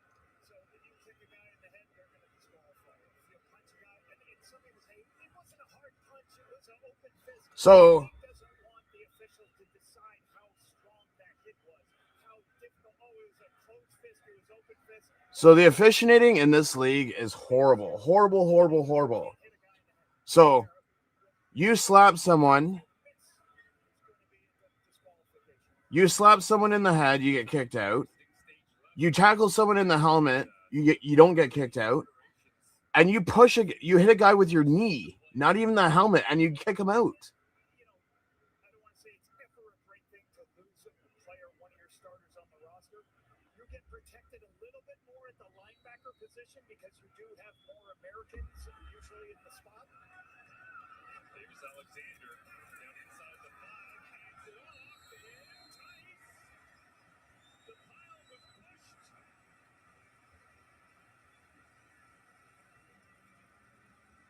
And will kick this Travis Tice at the bottom of it all. Are they spotting the football? Inside the 1. Oh, they tried to sneak one in quickly as McManus headed for the tunnel. I do this all day. Keep him in what you call pistol, where his shoulders are square. He just stays on his line. As you see a little bit of penetration by Miles Fox. He just keeps his shoulders square, runs it into the end zone, and puts it right there. Oh, right there. Lean forward at the end, but Right at elbow the end, was didn't down. get in. Terry Wilson is in as the backup short yardage expert here now in Montreal, and he's got the major. So after the Kenny Lawler 33-yard touchdown catch and run, the Alouettes immediately answer back in the form of short yardage excellence. Oh, I know that's bullshit. Because if you go back and watch it, Wyndon was pushed from behind after the play. So Wyndon goes and pushes him with his leg, and he gets kicked out of the game. He didn't even hit his head.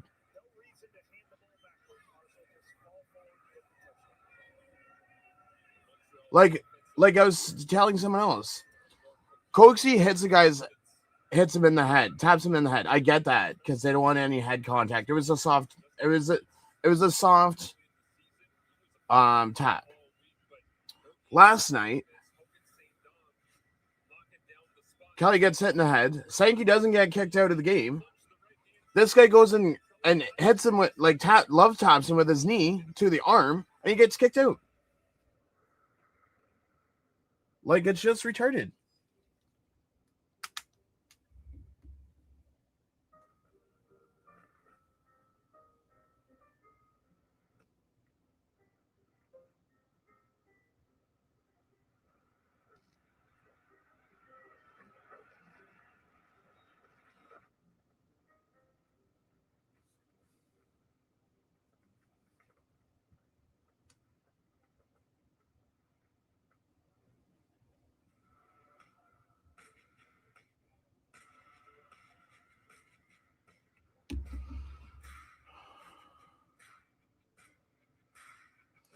Jake, it's not that Ben Major's a bad ref. There's so much inconsistency in this league, and it's sad. That's the problem.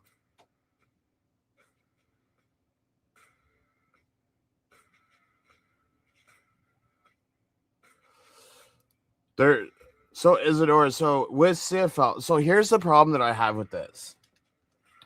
Is Safeway on Foods is only from Winnipeg to BC. There's nothing for us East Coast people to ever enter in for these kickoff things.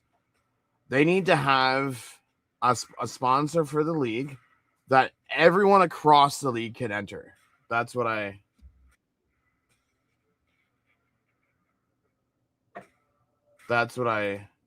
was gonna say for that.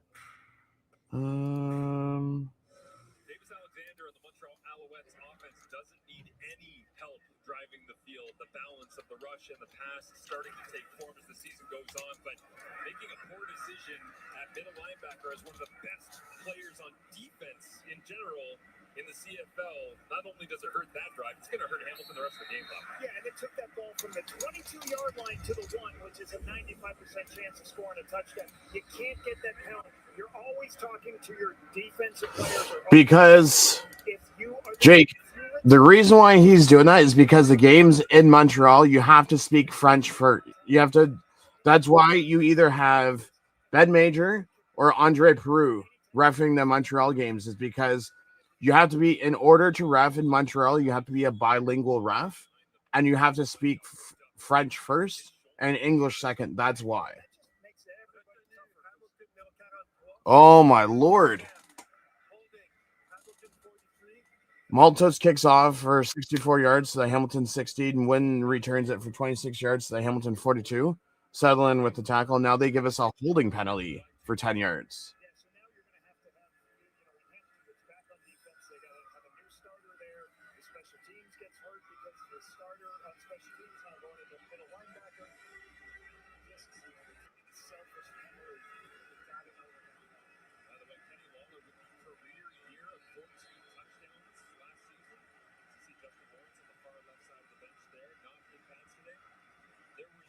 Touchdown passes last year in the historic best of for Kenny Lawler that were targeted behind the line of scrimmage, like that screen pass that we just saw go for 34 yards.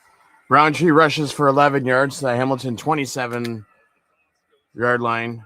Boschman with the tackle, so we got a first down.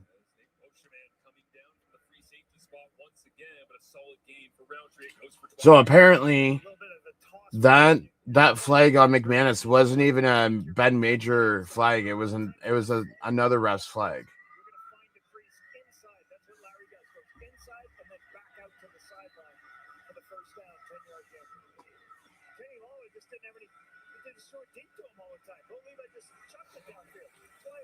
Trey Ford passes to Roundtree for 14 yards to the Hamilton 41. Boschman with the tackle. It's another first down.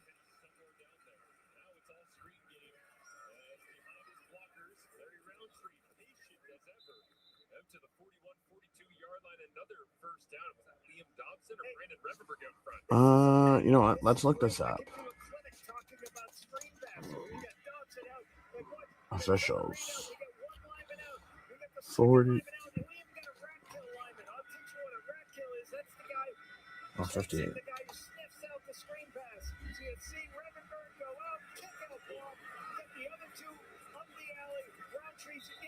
the kick out and vertical. Great job by our offensive line tonight on all these screen passes. I like it. Roundtree rushes for 7 yards to the Hamilton 48, so it's going to be 2nd and 3. Yeah, like, I'm sure there's a Boston Pizza out west. Princess Auto, that's another one. UFA, I'm not sure where. And as Canada's Big Dogs. Ford passes to Kenny Lawler for 6 yards to Hamilton 54. Burns with the tackle. It's another first down for Trey Ford. Or for Hamilton, I should say.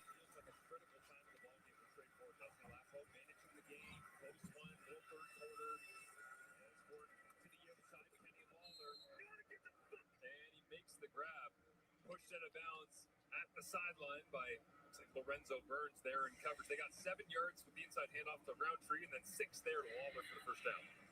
Moving the launch point. Kenny going right out the flat. It's a little bit of a pick play. If he outflanks the defense, you throw it. Yeah, so Rich, so and Andrew's down there, and he was telling me it was the side umpire that threw the flag, not Ben Major. Ben Major hasn't thrown a flag yet.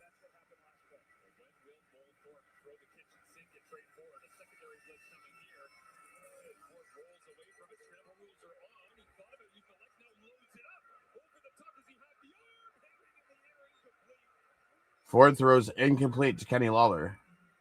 2nd and 10. And Kenny getting the opportunity that he's probably been looking for a couple of weeks here with the big shot downfield, but it was a little late. Can't get the weed dispensaries. Oh, yeah, that's true. You can't get the weed dispensaries to advertise. All over Tim Hortons of Boston Pizza. Oh, okay. Gotcha.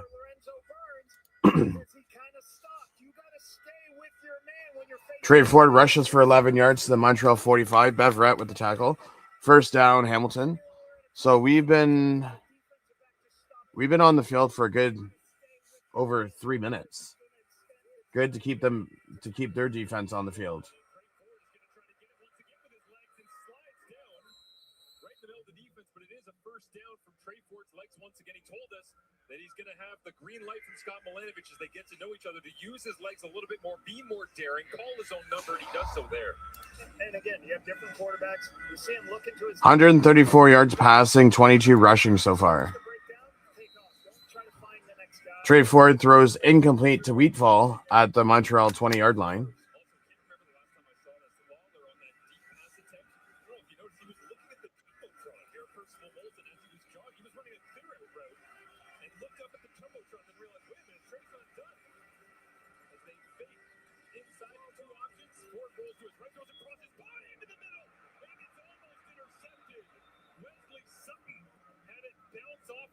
Incomplete.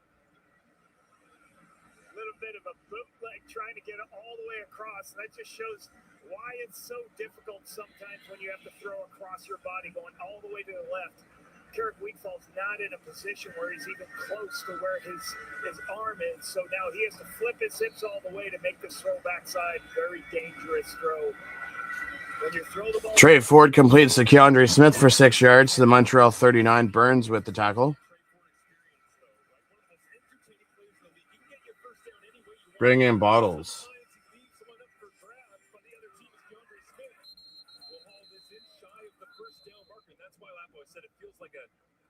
Critical time in this ball game because he was one throw away from having an interception, flipping the field, giving up a possession.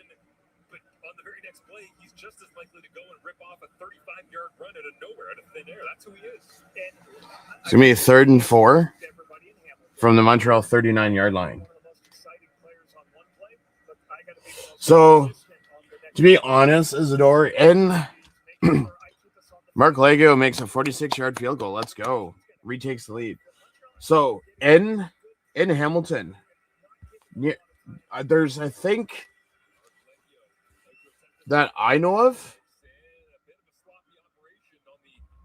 there was,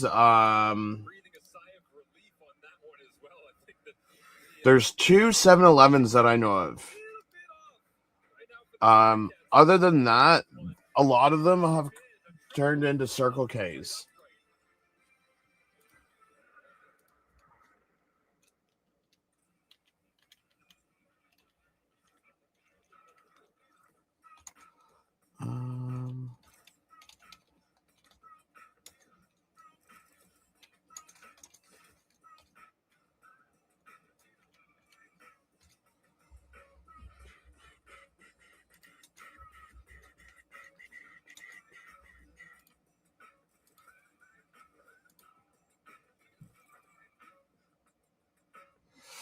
Wait, is there no? To be honest, there's a Becker's up, like there's a Becker's in Hamilton still.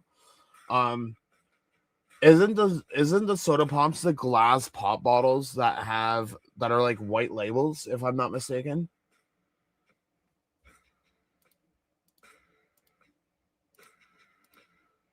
Wait, hold on. I'm gonna pull this up because I want to make sure I'm thinking of the same thing.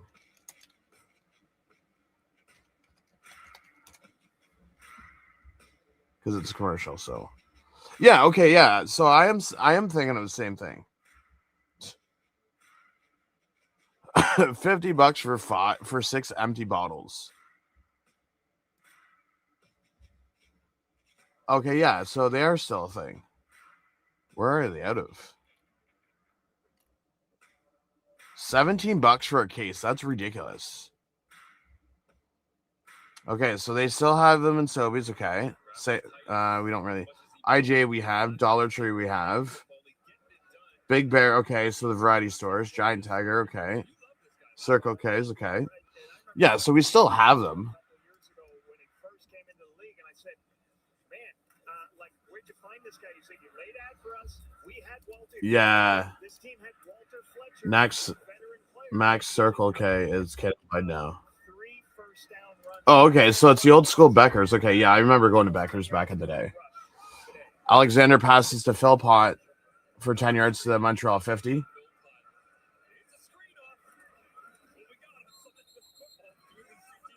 Travis Tice as well, 18 missed tackles forced, third in the Canadian Football League behind only Dietrich Mills of the Calgary Stampeders and Justin Rankin of the Edmonton. Alexander throws incomplete to Philpott at the Hamilton 54, so it's going to be 2nd and 10. Yeah, I remember Max Milk was another one back in the day. I remember going to that a lot. I don't know if Max Milk is still around. Alexander looks to throw, waits for Tyson Philpott to come out of his break and off his hands, incomplete. Jamal Peters, they're supplying. Some rich dude bought them up 10 years ago. Fair enough. Percentage in the CFL, and it's always great quarterbacks, and this is why it's so good. Part of this, how completion is such a high level, that was a run play, and they had a speed out to Tyson Philpott. And what happens is, if there's softness, they just take that throw. And you take the advantage throws when they're there, and they're high percentage throws that are 5 yards. That's why completion is so high in the CFL. Inside the final minute of the third quarter, Davis Alexander with pressure on, sends this one away complete, and Tice going to try to go and get it himself. Yes, out of bounds. Let's go. Alexander passes Tice for 4 yards to 2 yards to the Montreal 2. Let's go with a punt. Ryan Baker, because he's getting tons of yardage if Ryan Baker doesn't knock him out right here. Nice. Uses one hand to do it. However you can do it, but great play by Ryan Baker. A guy that is beloved. They were left for years, so it was a novelty. That guy is on spot on. Too bad they aren't around in every town. Oh, you're talking about the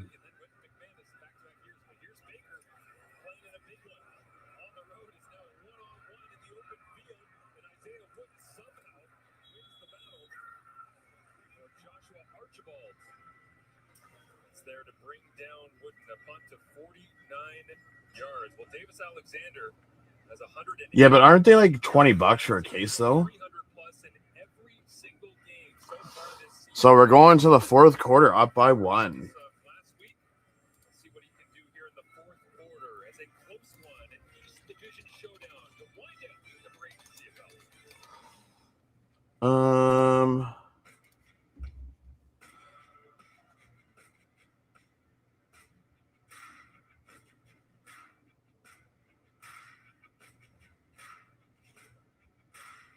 I'll have to look it up. I don't want to jinx it.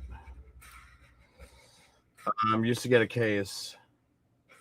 Plastic toe, 24. Old cream soda, orange lime. I used a bottle opener back then. Well, it's funny because in my basement, beside my bar fridge, I actually have a bottle opener built that was put on the wall. For like whenever someone came over that was drinking beer out of a bottle. Izzo, this is really going to show my age.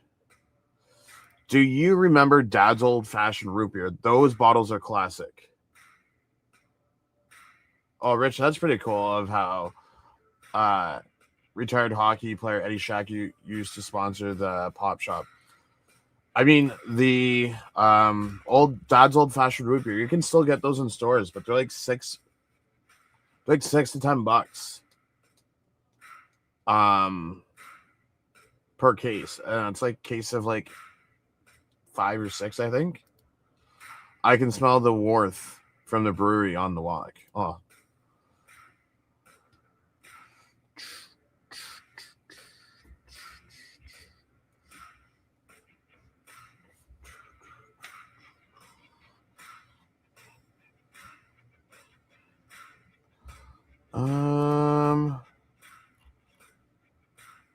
he finished with 4.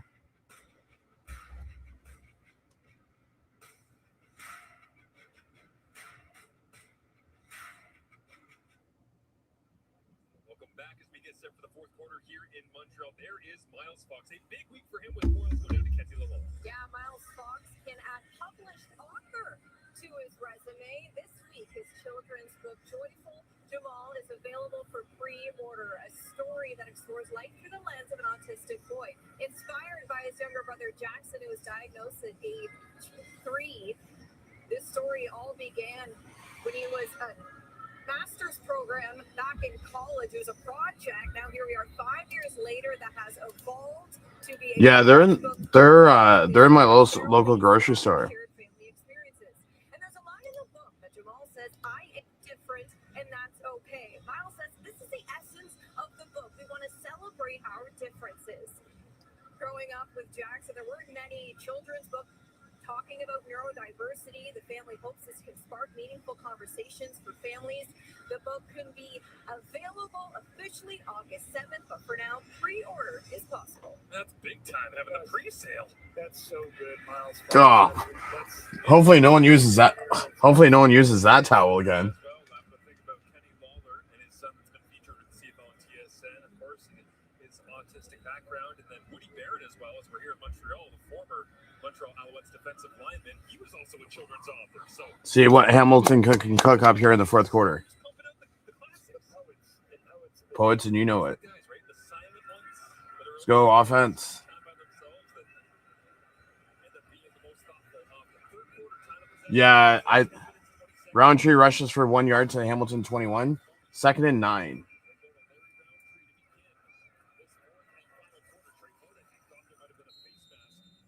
Someone tackled up by just a gain of 1 right now, and Ford backed up on 2nd and 9, gets set to try and convert. good stop here by Montreal, creating this 2nd and long, trying to see what Trey Ford's going to, what are they going to do for Trey Ford to help him here on 2nd and long. When you know Montreal's going to have a bunch of guys standing in the line of scrimmage, rushing 5. Ford passes Curly Gittins Jr. for 7 yards to the Hamilton 28. Robert Kennedy the second with the tackle, so it's going to be 3rd and 2.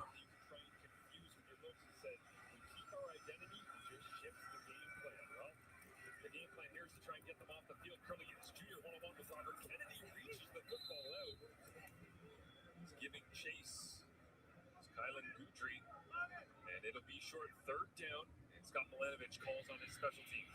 Robert Kennedy makes his tackle to the wide side of the field. Rallies up, forces everything back inside, makes that great tackle to the wide side. Good stop. 2nd and 10. All you got to do, keep everything in front of you. You saw Montreal only rush 4, dropped everybody out, just rally up and make the tackle. 3 punt return touchdowns in the career of Devontae Dedman as number 7 stands back ready to receive this from McCarthy. Mitch McCarthy punts 47 yards to the Montreal 35. Dedman returns it for 5 yards to the Montreal 40. Hamilton's coverage on special teams has been point on tonight. Rookie linebacker making the play.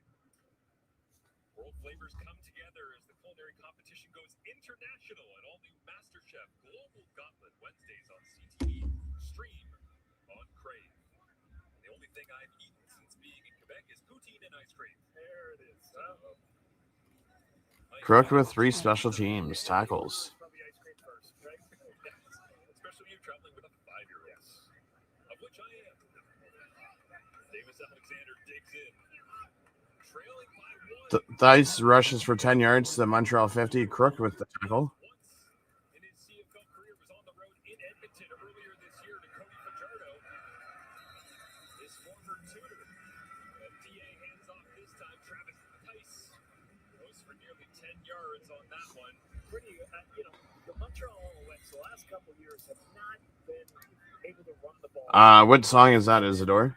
And I'm not sure why it is, whether they wanted to or not, whether it's up front, but certainly Travis Tice has given them some. Wilson rushes for 2 yards to the Montreal 52 since it was 2nd and inches. 1st down, Montreal. It's another element of why this makes it one of the best offenses in the CFL. Wilson lunges over the top. But I I mean, we're sitting here with one of the most explosive offenses in the CFL, and Hamilton Tiger Cats. That's a sponsor for the CFL A&W. Gotcha. Haven't given up a bunch of explosives, and they put this team is very difficult to go against, so they've done a really nice job. Without Winton McMahon. And without Winton to finish this football game off. So Tice rushes for 6 yards to Hamilton 52. Philip Osai with the tackle. CFL middle linebacker of the Tiger Cats coming over from Toronto in free agency, sent to the showers early with a knee to the head of a opposing player after the whistle, which means Ryan Baker is taken over, and the ground game's starting to go right after Baker in the middle of that Tiger Cats defense. So let's watch the end zone of this play. So, like, a tailback's got to have patience and recognize what's in front of him. And you see all these guys at the line scrimmage. Everybody's covered. But then watch how slow Tice is as we roll this here. And you go ahead and he says, okay, I start going to the right, and then just a little shuffle step, and then get north-south through the line of scrimmage for a 6-yard gain. Travis Tice over 100 yards for the second time this CFL season. As Cole Speaker makes the grab and out in the flats, Cole gets chopped down. 2nd and 4. They're in positive territory here, trailing by 1. I wonder if this is a good time to go, and it looks like they will send out Terry Wilson. He's had success. But Brett Monson, the defensive coordinator you see there, right in front of our CFL and TSN camera, he's hoping they can hold to get a massive turnover on downs right here. Defensively for these guys, they're one of the best. 3rd and inches. Come on, defense. Ah! Wilson rushes for 2 yards to the Hamilton 46. Crook with the tackle, so it's going to be a first down.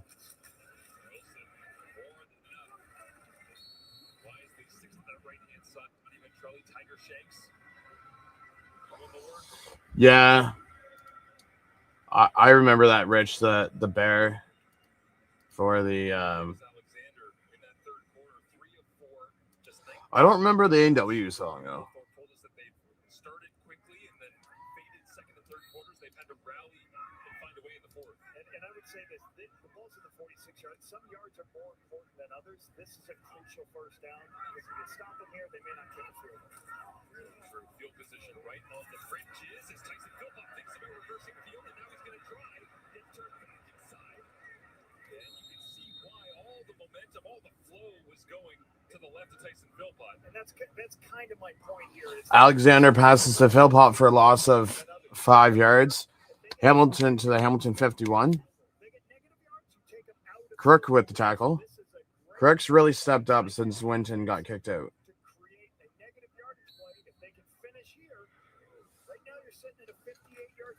Ooh, and then Davis Alexander gets sacked for the Montreal 52. Philip Osai, let's go.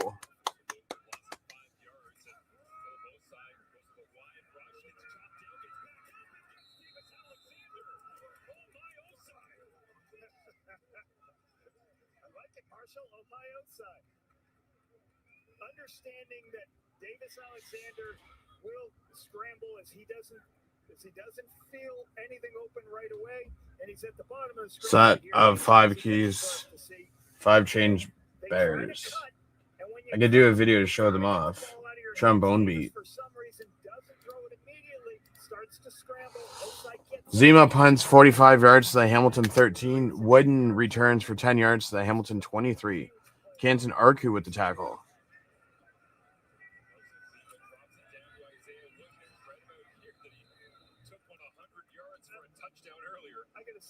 Zima's one of the best in the CFL of planting, putting the guy on the sideline so there is no return.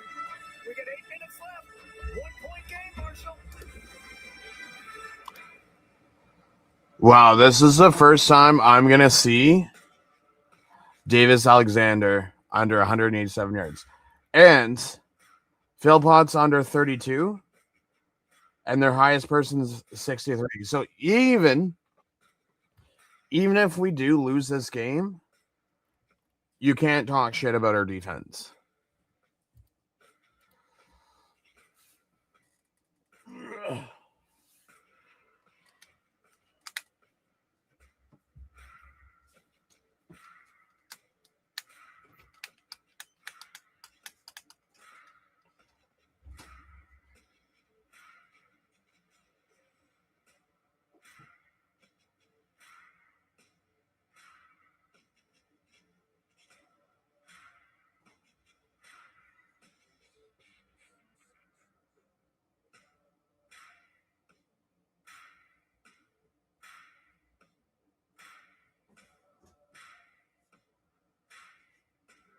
Just like to talk shit about the Ticats.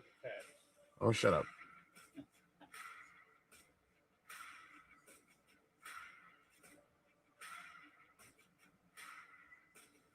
Is it a good punter? Is he a good punter, or did he just kick it? Who? Who? The Ticat punter. The punt returner, you mean? No, the guy that punted at 76 yards. Welcome back to Montreal as Kenny Lawler up to 78 games consecutive with a streak. Younger Smith is actually on. That was a while ago. As well this evening. In the There's second Samuel quarter. Emilus, so Oh. Saskatchewan Roughriders, and man, do we ever miss Reggie Begelton. Love to see some Reggie Begelton soon, I'm sure. It's the only punt that they got in the second quarter. Oh, the Rouge. Nice. Weevil caught a 17-yard catch. We're up by 1. It's going to be intense next 7 minutes. We're the only ones that's been able to shut down Montreal's key receivers. Not just looking to see what's left in the game. 7:39 left in the game. Recognition to the wide side of the field. The softness of the zone to this wide side is going to be the corner going. Yeah, Rich, we're the only defense that's been able to shut down the big three in Montreal. I mean, if it means Tice gets 103 yards rushing, okay. I'd rather give him 103 yards rushing than give Philpott 100 and something yards receiving, or 100 and some odd yards receiving. Trey Ford rushes for 3 yards. He was already down. Relax.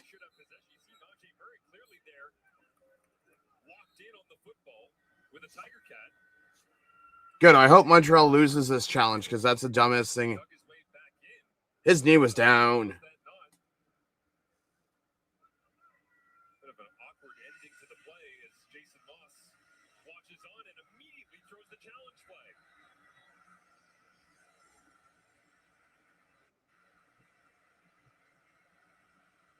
The Alouettes think they have possession. Jason Moss defiantly Did not look like he was in a happy mood. Like I did not have to throw my challenge on this.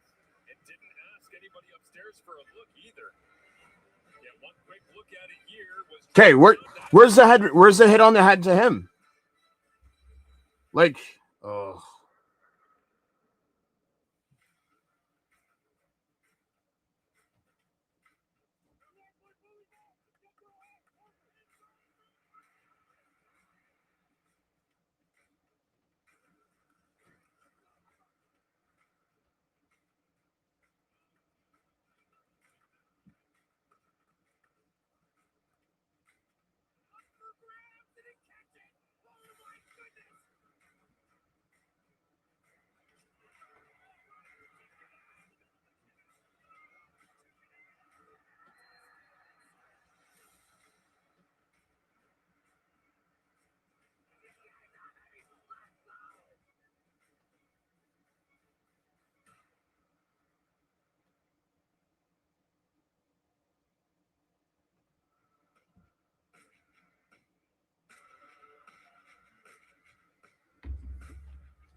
Like this, the refs in this game have been so inconsistent. It's unbelievable.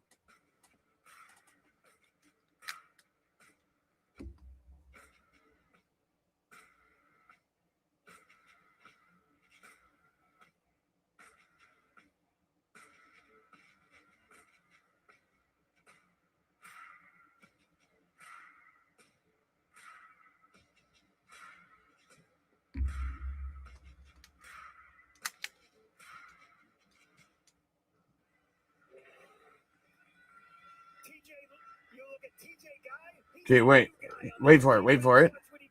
Okay, and then he hits him in the head. There's no consistency whatsoever. Michigan making plays, punches it out right before Trey Ford went down. When you're close, go ahead and get it. Go ahead again and push the ball out of the field. There's so inconsistent refs in this league. était erroné. C'est un échappé qui a été recouvert par Montréal. À On review, the ruling on the field is overturned. It's ruled to be a fumble recovered by Montreal. Fourth down, Montreal. Like, 43-yard line. First start. if the league's talking about protecting quarterbacks, then stand by it and protect them. Like, the reffing in this game is so in this league is so inconsistent. Big forced fumble guy. Loves to punch the football. New guy. That's what we learned. There you go. Inside handoff. Travis Tyler to this one. To the Alouettes. Oh, it's a full moon in Montreal. They go from both teams running screen passes, both teams fumbling. Big recovery. Tice rushes for 9 yards to gain to the Hamilton 35. Alexander will give way once again to Terry Wilson in the short yardage package. The Tice so sound with the football throughout this CFL season. You know, there is the opportunity. You're always Wilson rushes for 1 yard to the Hamilton 32. Hauser with the tackle. when you have guys who go for Brady Oliveira, Travis Tice, back in the days when you're coaching Andrew Harris is going to get extra yards, and he was going to fight for every yard.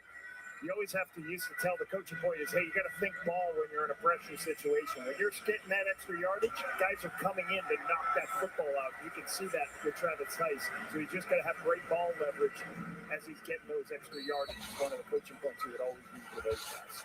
Came in as the two teams in the East Division right now. A lot of people believe most likely to be near the top of the standings down the stretch. Montreal obviously with the big advantage. There you go. There you go. Incomplete. It's Dustin Talbert. They wasn't real happy about getting chucked around by Travis Tice in short yardage. And Talbert forced that incompletion.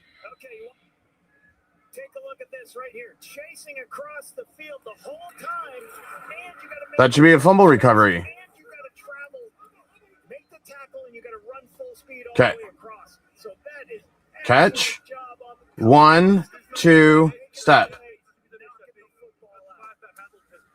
Ruling on the field, the catch followed by fumble recovered by Hamilton. First down. Yes, let's go. There was enough We get the ball back. football by Tyler Sneed in order to deem that a catch and a fumble. So Dustin Talbert didn't knock it away. He forced the fumble. It was immediately recovered by Reggie Stubblefield. Let's go. The replay center is going to now look at this and decide all turnovers are reviewed by the replay center, whether he had control of the football. Well, he did. In real time, and I didn't think it was, but I think they're going to keep this. I think he took 2 steps with control of the football. And the best thing that Stubblefield does right here. So there is a term with penalties. Just because you hear a So doesn't mean we have to win this game by more than 1 point you always recover it immediately.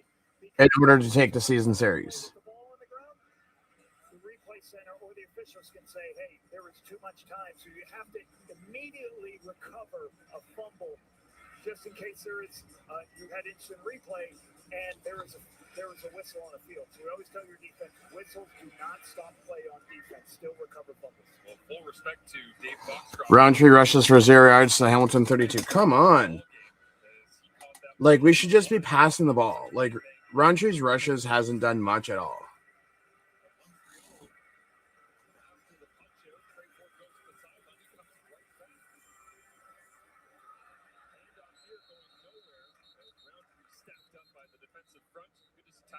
By the way, former first overall pick out of Syracuse into this ball game right now. It injured his neck on the road in Calgary last week, limited a little bit in practice, but taking a snap there on defense is now they bring in Nate Moshman, the safety returns. Tyrell Richards was outstanding, tied for first in the CFL last season in special teams tackles. He's been a great addition to the 4-4 special teams in this football team. And I think it has to do with Micah Alway perhaps injuring himself on special teams that we noticed earlier on as he stands on the sideline without a helmet on.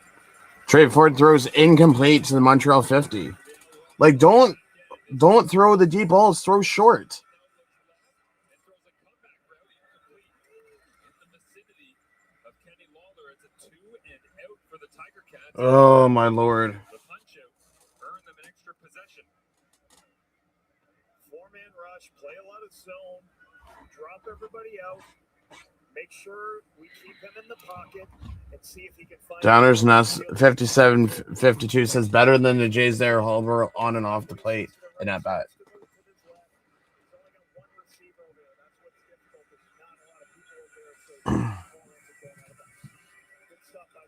Come on, McCarthy.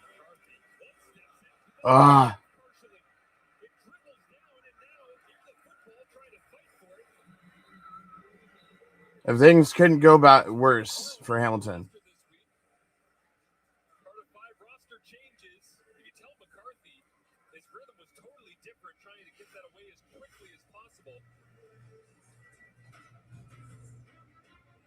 Dropped it down in Kutry with the left hand. What a big moment for the Alouettes special teams.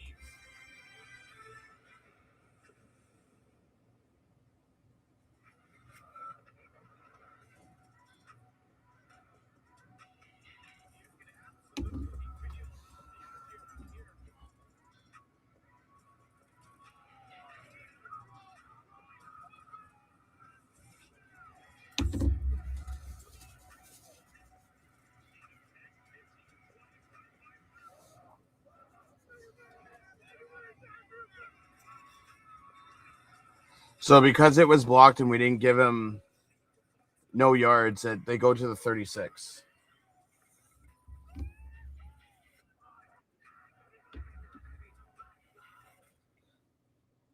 So if we win, it's only 5 yards. Okay.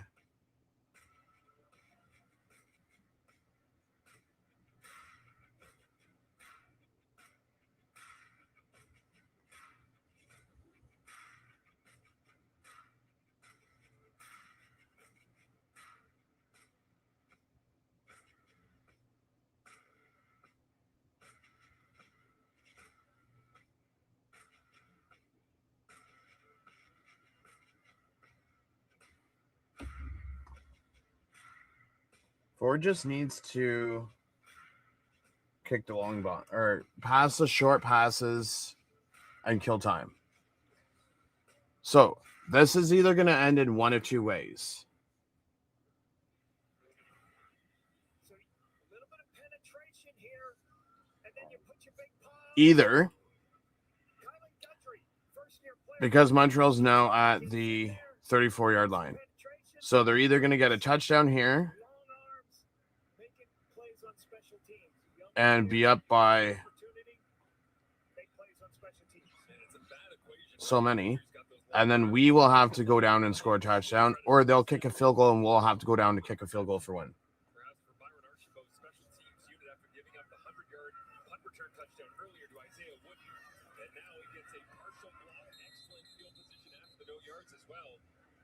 Tice rushes for 4 yards to the gain to the Hamilton 30. Osai with the tackle.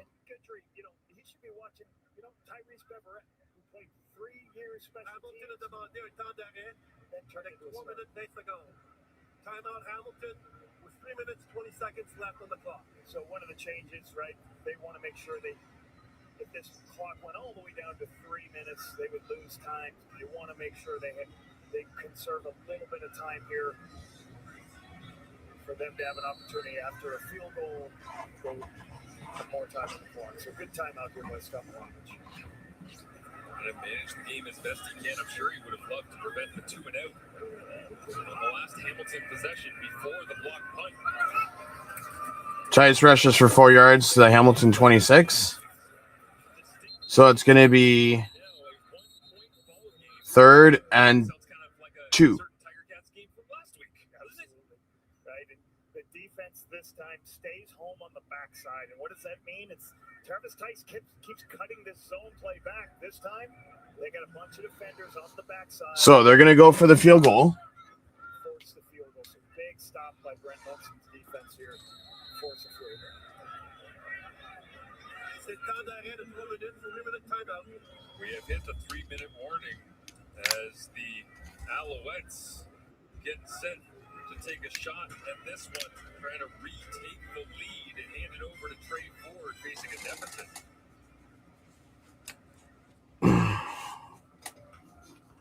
So if they get this, that means that we're down by 2. So we will have 3 minutes of clock on our side from our 40 to go down and kick the game-winning field goal.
Done with week 8 as we sit here, but week 9 coming up for you kicks off on Thursday as it's 8 Eastern, Princess Auto Stadium, 5 Pacific. The Lions Thursday, we have Lions at Bombers. Friday, we have Montreal at Red Blacks.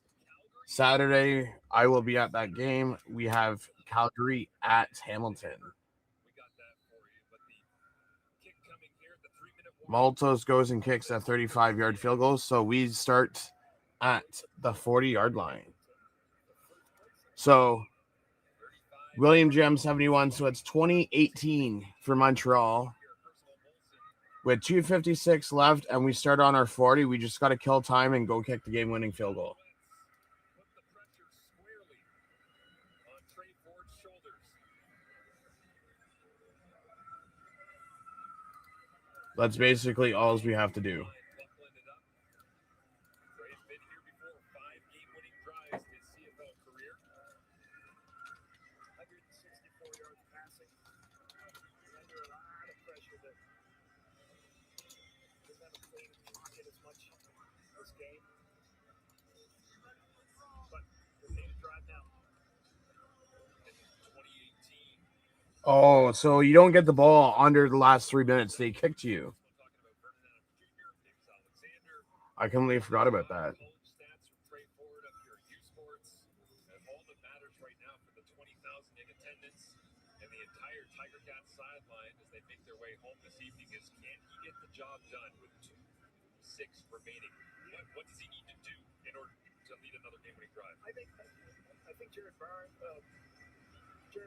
Baines, and Scott just got to give him some go back to screen passes, give easy passes, give him stuff where he doesn't have to read a lot early on, especially create some second and mediums that doesn't matter what the coverage is, he can get some easy throws. So try to stay on a second and long, some nice easy throws. I agree with Marshall here. Go back to the screens and second and mediums, and don't be throwing the long bombs.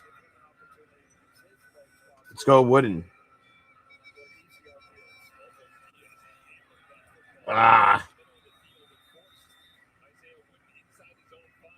Maltos kicks off for 77 yards to the Hamilton 3.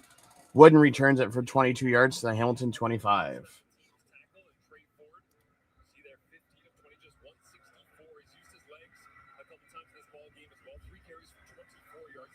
So, to be honest, if he would have just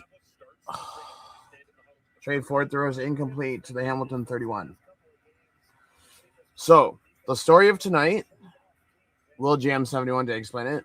Refs are inconsistent in this league. That's going to be the storyline for me for this game. Trey Ford, no one can catch the ball at their feet.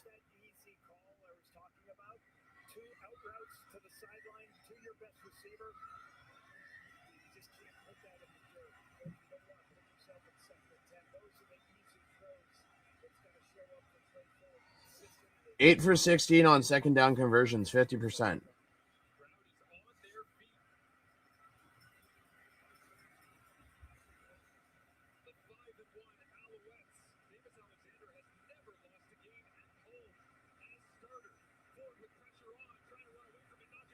Where's the roughing the passer? Nice. But where's roughing the passer?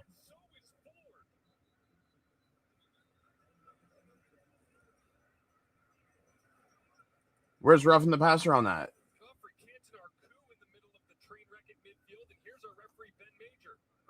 Bullshit.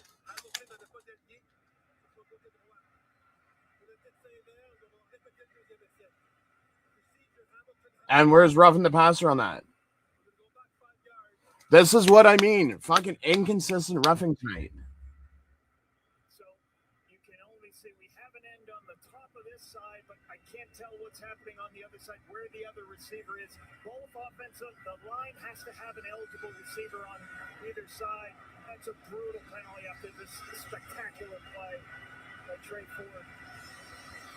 It's the little details. You can't hurt yourself in this situation. Trey makes a great play. Just a difficult penalty here. 33 wiped away. World-class theatrics here to close out week 8, but it's the simple stuff. 2nd and 15. No end. They go from a first down on a circus couch in the middle of the field to backed up deep. Now Ford steps up to the pocket, releases downfield. Where's roughing the passer? Oh my.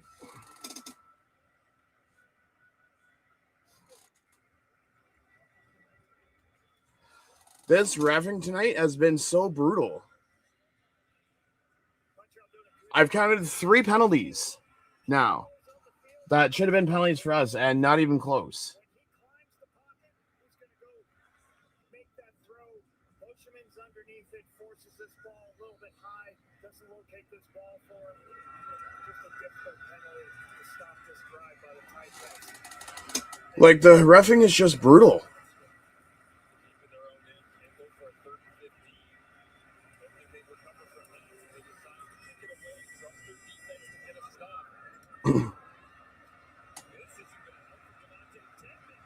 Electric returner back in the lineup, and the Alouettes already on the edge of field goal range for Jose Maltos Diaz, thanks to Dedmon.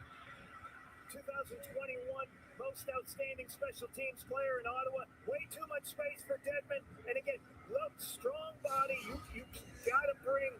You can't just try to get an arm to break for this guy down. He's 200. Might be a cool swag idea for the CFL teams. That's trumping it out. That's pretty cool. Special teams beast was awakened by the Isaiah Wooden touchdown return earlier on. Waller with a touchdown catch as well from Trey Ford. And that is all the offensive points for the Ticats. Digging out as much as he possibly can on first down, and it looks like time called by the Black Bulls. Timeout. Hamilton. Ford hoping he gets to touch the football again. As we get another look at it here, Lapo, with the no-end penalty that wiped away just one of the best plays of the year so far here at week 8. Okay, let me show you this. We have 1, 2, 3 receivers to the field. Somebody has to cover the offensive lineman. One of these 3 players has to be on the line of scrimmage. And I'm not sure what formation they had called or what happened here that they don't have enough guys on the line of scrimmage. And one of those 3 guys has to see it. They should talk to each other because it doesn't really matter what that route is as long as somebody gets up on the line of scrimmage. So no one was on the line of scrimmage. That's what the penalty was. Yes. 3rd and 4. Does the job on that one. So the Alouettes, ever aggressive, go for it, taking a home run shot here on 2nd and medium, and then send there to kicking unit. So we need a touchdown to win this now. Unless they miss it. Unless they miss this field goal. Forces this field goal, but Jose Maltos Diaz. Surprised he took a shot there. Tyson Philpott. Jason Moss is throwing the challenge flag. Looking for that pass interference on Tyson Philpott. Maltos Diaz was getting set to line this one up from 47 647 yards away. Montréal demande une révision du dernier jeu. Son avis qui aurait dû avoir une pénalité pour obstruction défensive. Montreal requesting a challenge of the previous play. They believe there should have been a penalty for pass interference. The play will be reviewed. It's a little bit of early contact, is it? Now, we're watching it slow motion right now. The replay center will not on a pass interference. They're just going to play it in real time. Nice. If it was clear and obvious contact. Ruling on the field stands. Let's go. Read the rule book. Been in the rule committee meetings. Yeah. Clear and obvious is the term they use as we have an announcement from our referee, Ben Major. Suite à la révision du dernier jeu, le jugement sur le terrain est maintenu. Following replay review, the ruling on the last play is maintained. Montreal JP, appreciate the donation. Very much appreciated.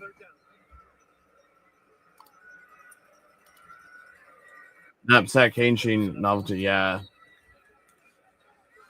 Okay. So they make this. It's going to be a 5-point lead, and we have 2 minutes and 5 seconds to get a touchdown. AEW and CFL, yeah. Miss. Damn.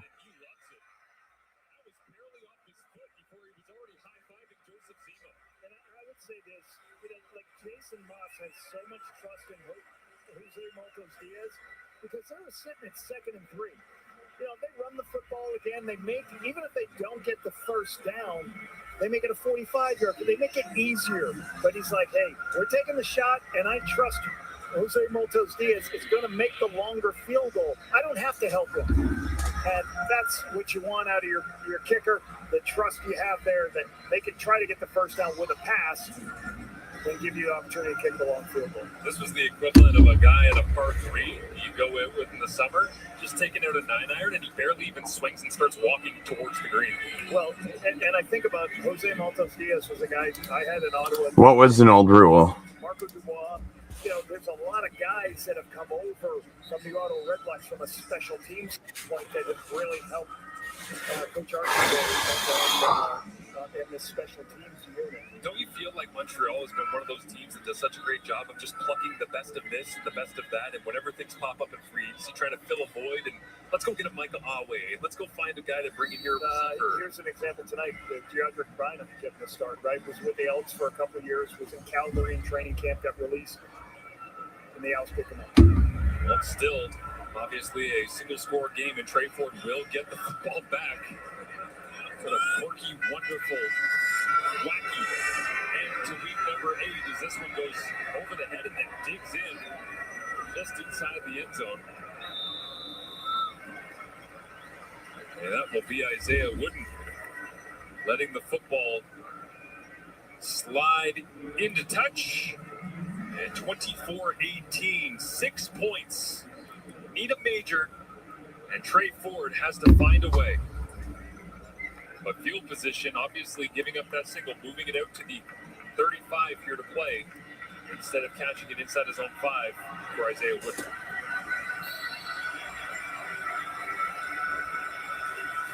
Second half passing yards, Davis Alexander with just 18, Trey Ford with 114. Going to need more here to pull off his 6th game-winning drive to CFL career. Steps forward, gets hit. Oh my God, Trey Ford. Who were you fucking throwing it to?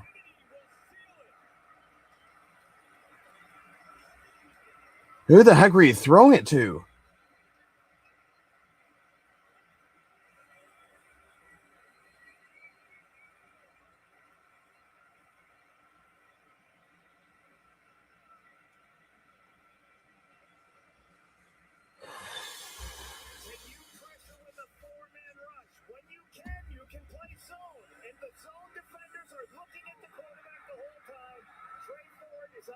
On the throws it too high to his check down. Kennedy's there to see it. He's not man-to-man because the Montreal Alouettes get pressure. He was there. It just threw it overthrew it. To seal the win. Montreal fans feeling festive. Davis Alexander asking them to wait for the Old Ladies to ring around personal Molson until the clock strikes 0.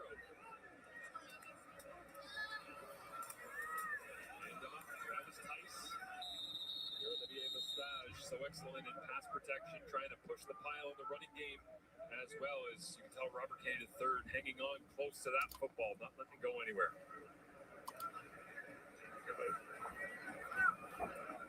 Great play by Kennedy. Just understand, be in the right spot, being the low zone player.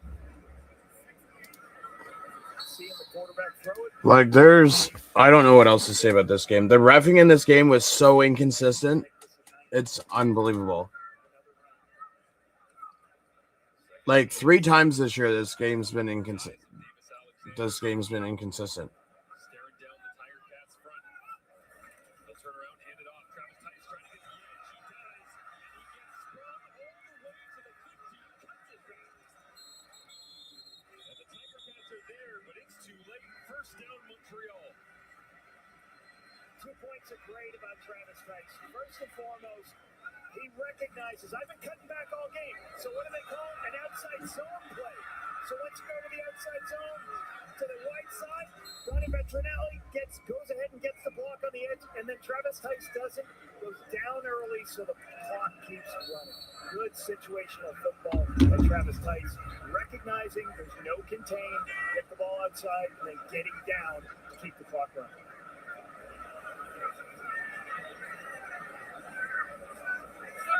Continues to roll as Alexander squeezes every drop out of that play clock. Gives it back to Tice, patiently waits. The bowling ball wearing number 5. So impressed with this guy. And everything this guy does is you want to play hard for him. Another player that the players can respond to. And we started off the top of the show. Remember David Hodson? Man, our defense didn't like him at first because he kept giving us shoulders in practice and training camp. Like, this guy's playing too hard. Exactly what you want out of your tailback. Always falling forward for positive yards. I think my new favorite running back here, Marshall. Whoa. I heard you on the panel the other night crowning Davis Alexander as the best quarterback in the CFL right now. They got the tandem. Like that? See if they can finish this one off with a major, or will they just lean on the ground attack, play it safe? Oh, that's all they need. Travis Tice. The Alouettes will move to 6-1.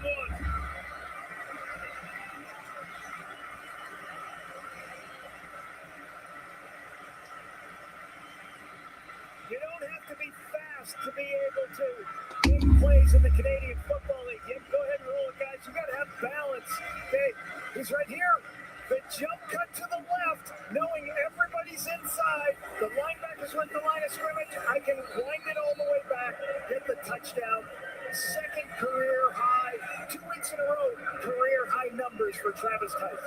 This time around, 19 carries for 156 yards. Gets the touchdown. And now the Oilers can rattle their way around personal policy.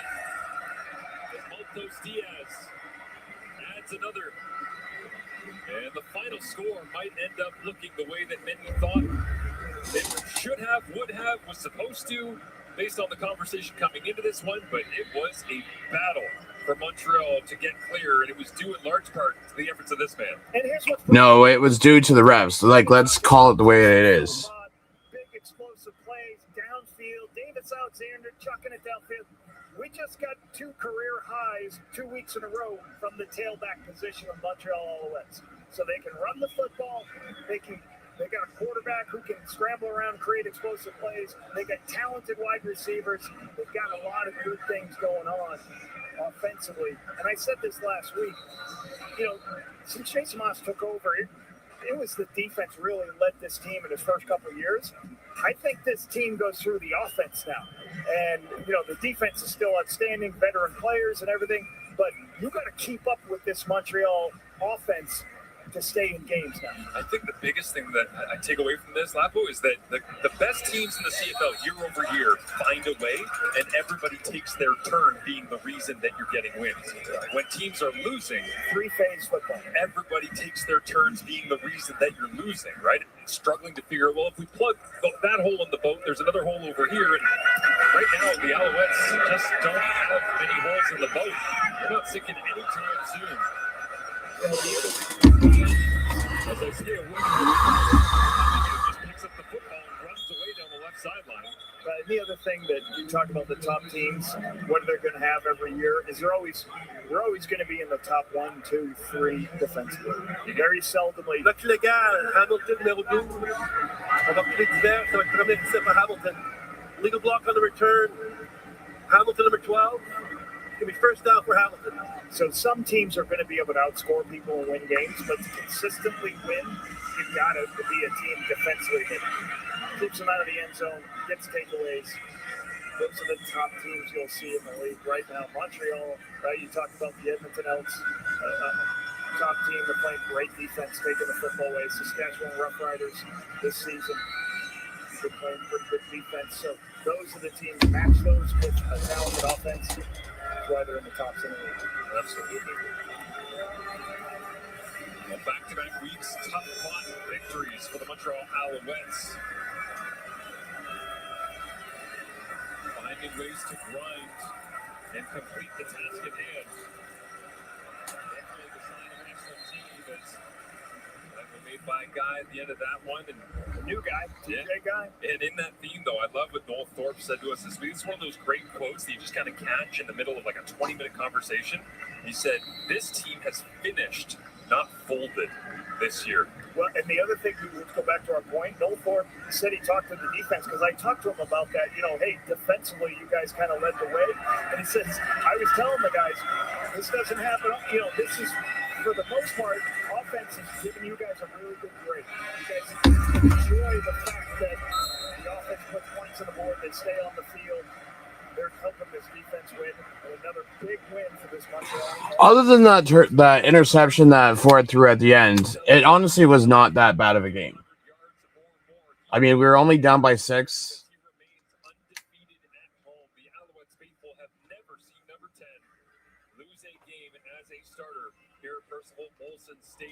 However, they did see him throw an interception tonight, so he's not interceptionless. The CFL's East Division, as they sit at 6-1 right now. The Hamilton Ticats dropped to 3-4. They're in a tie with the Toronto Argonauts. They faced just last week.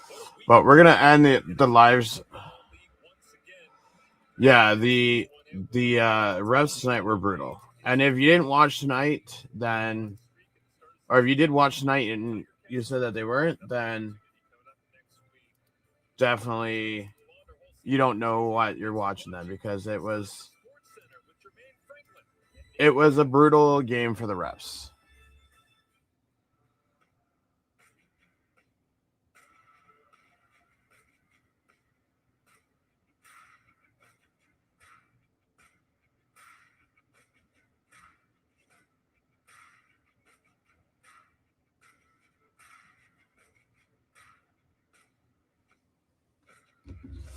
But I do appreciate everyone for stopping by and watching tonight's live stream. We're going to be back on Thursday nights for the BC Lions at the Winnipeg Blue Bombers. But I do appreciate everyone for stopping by, and have yourself a great rest of your night.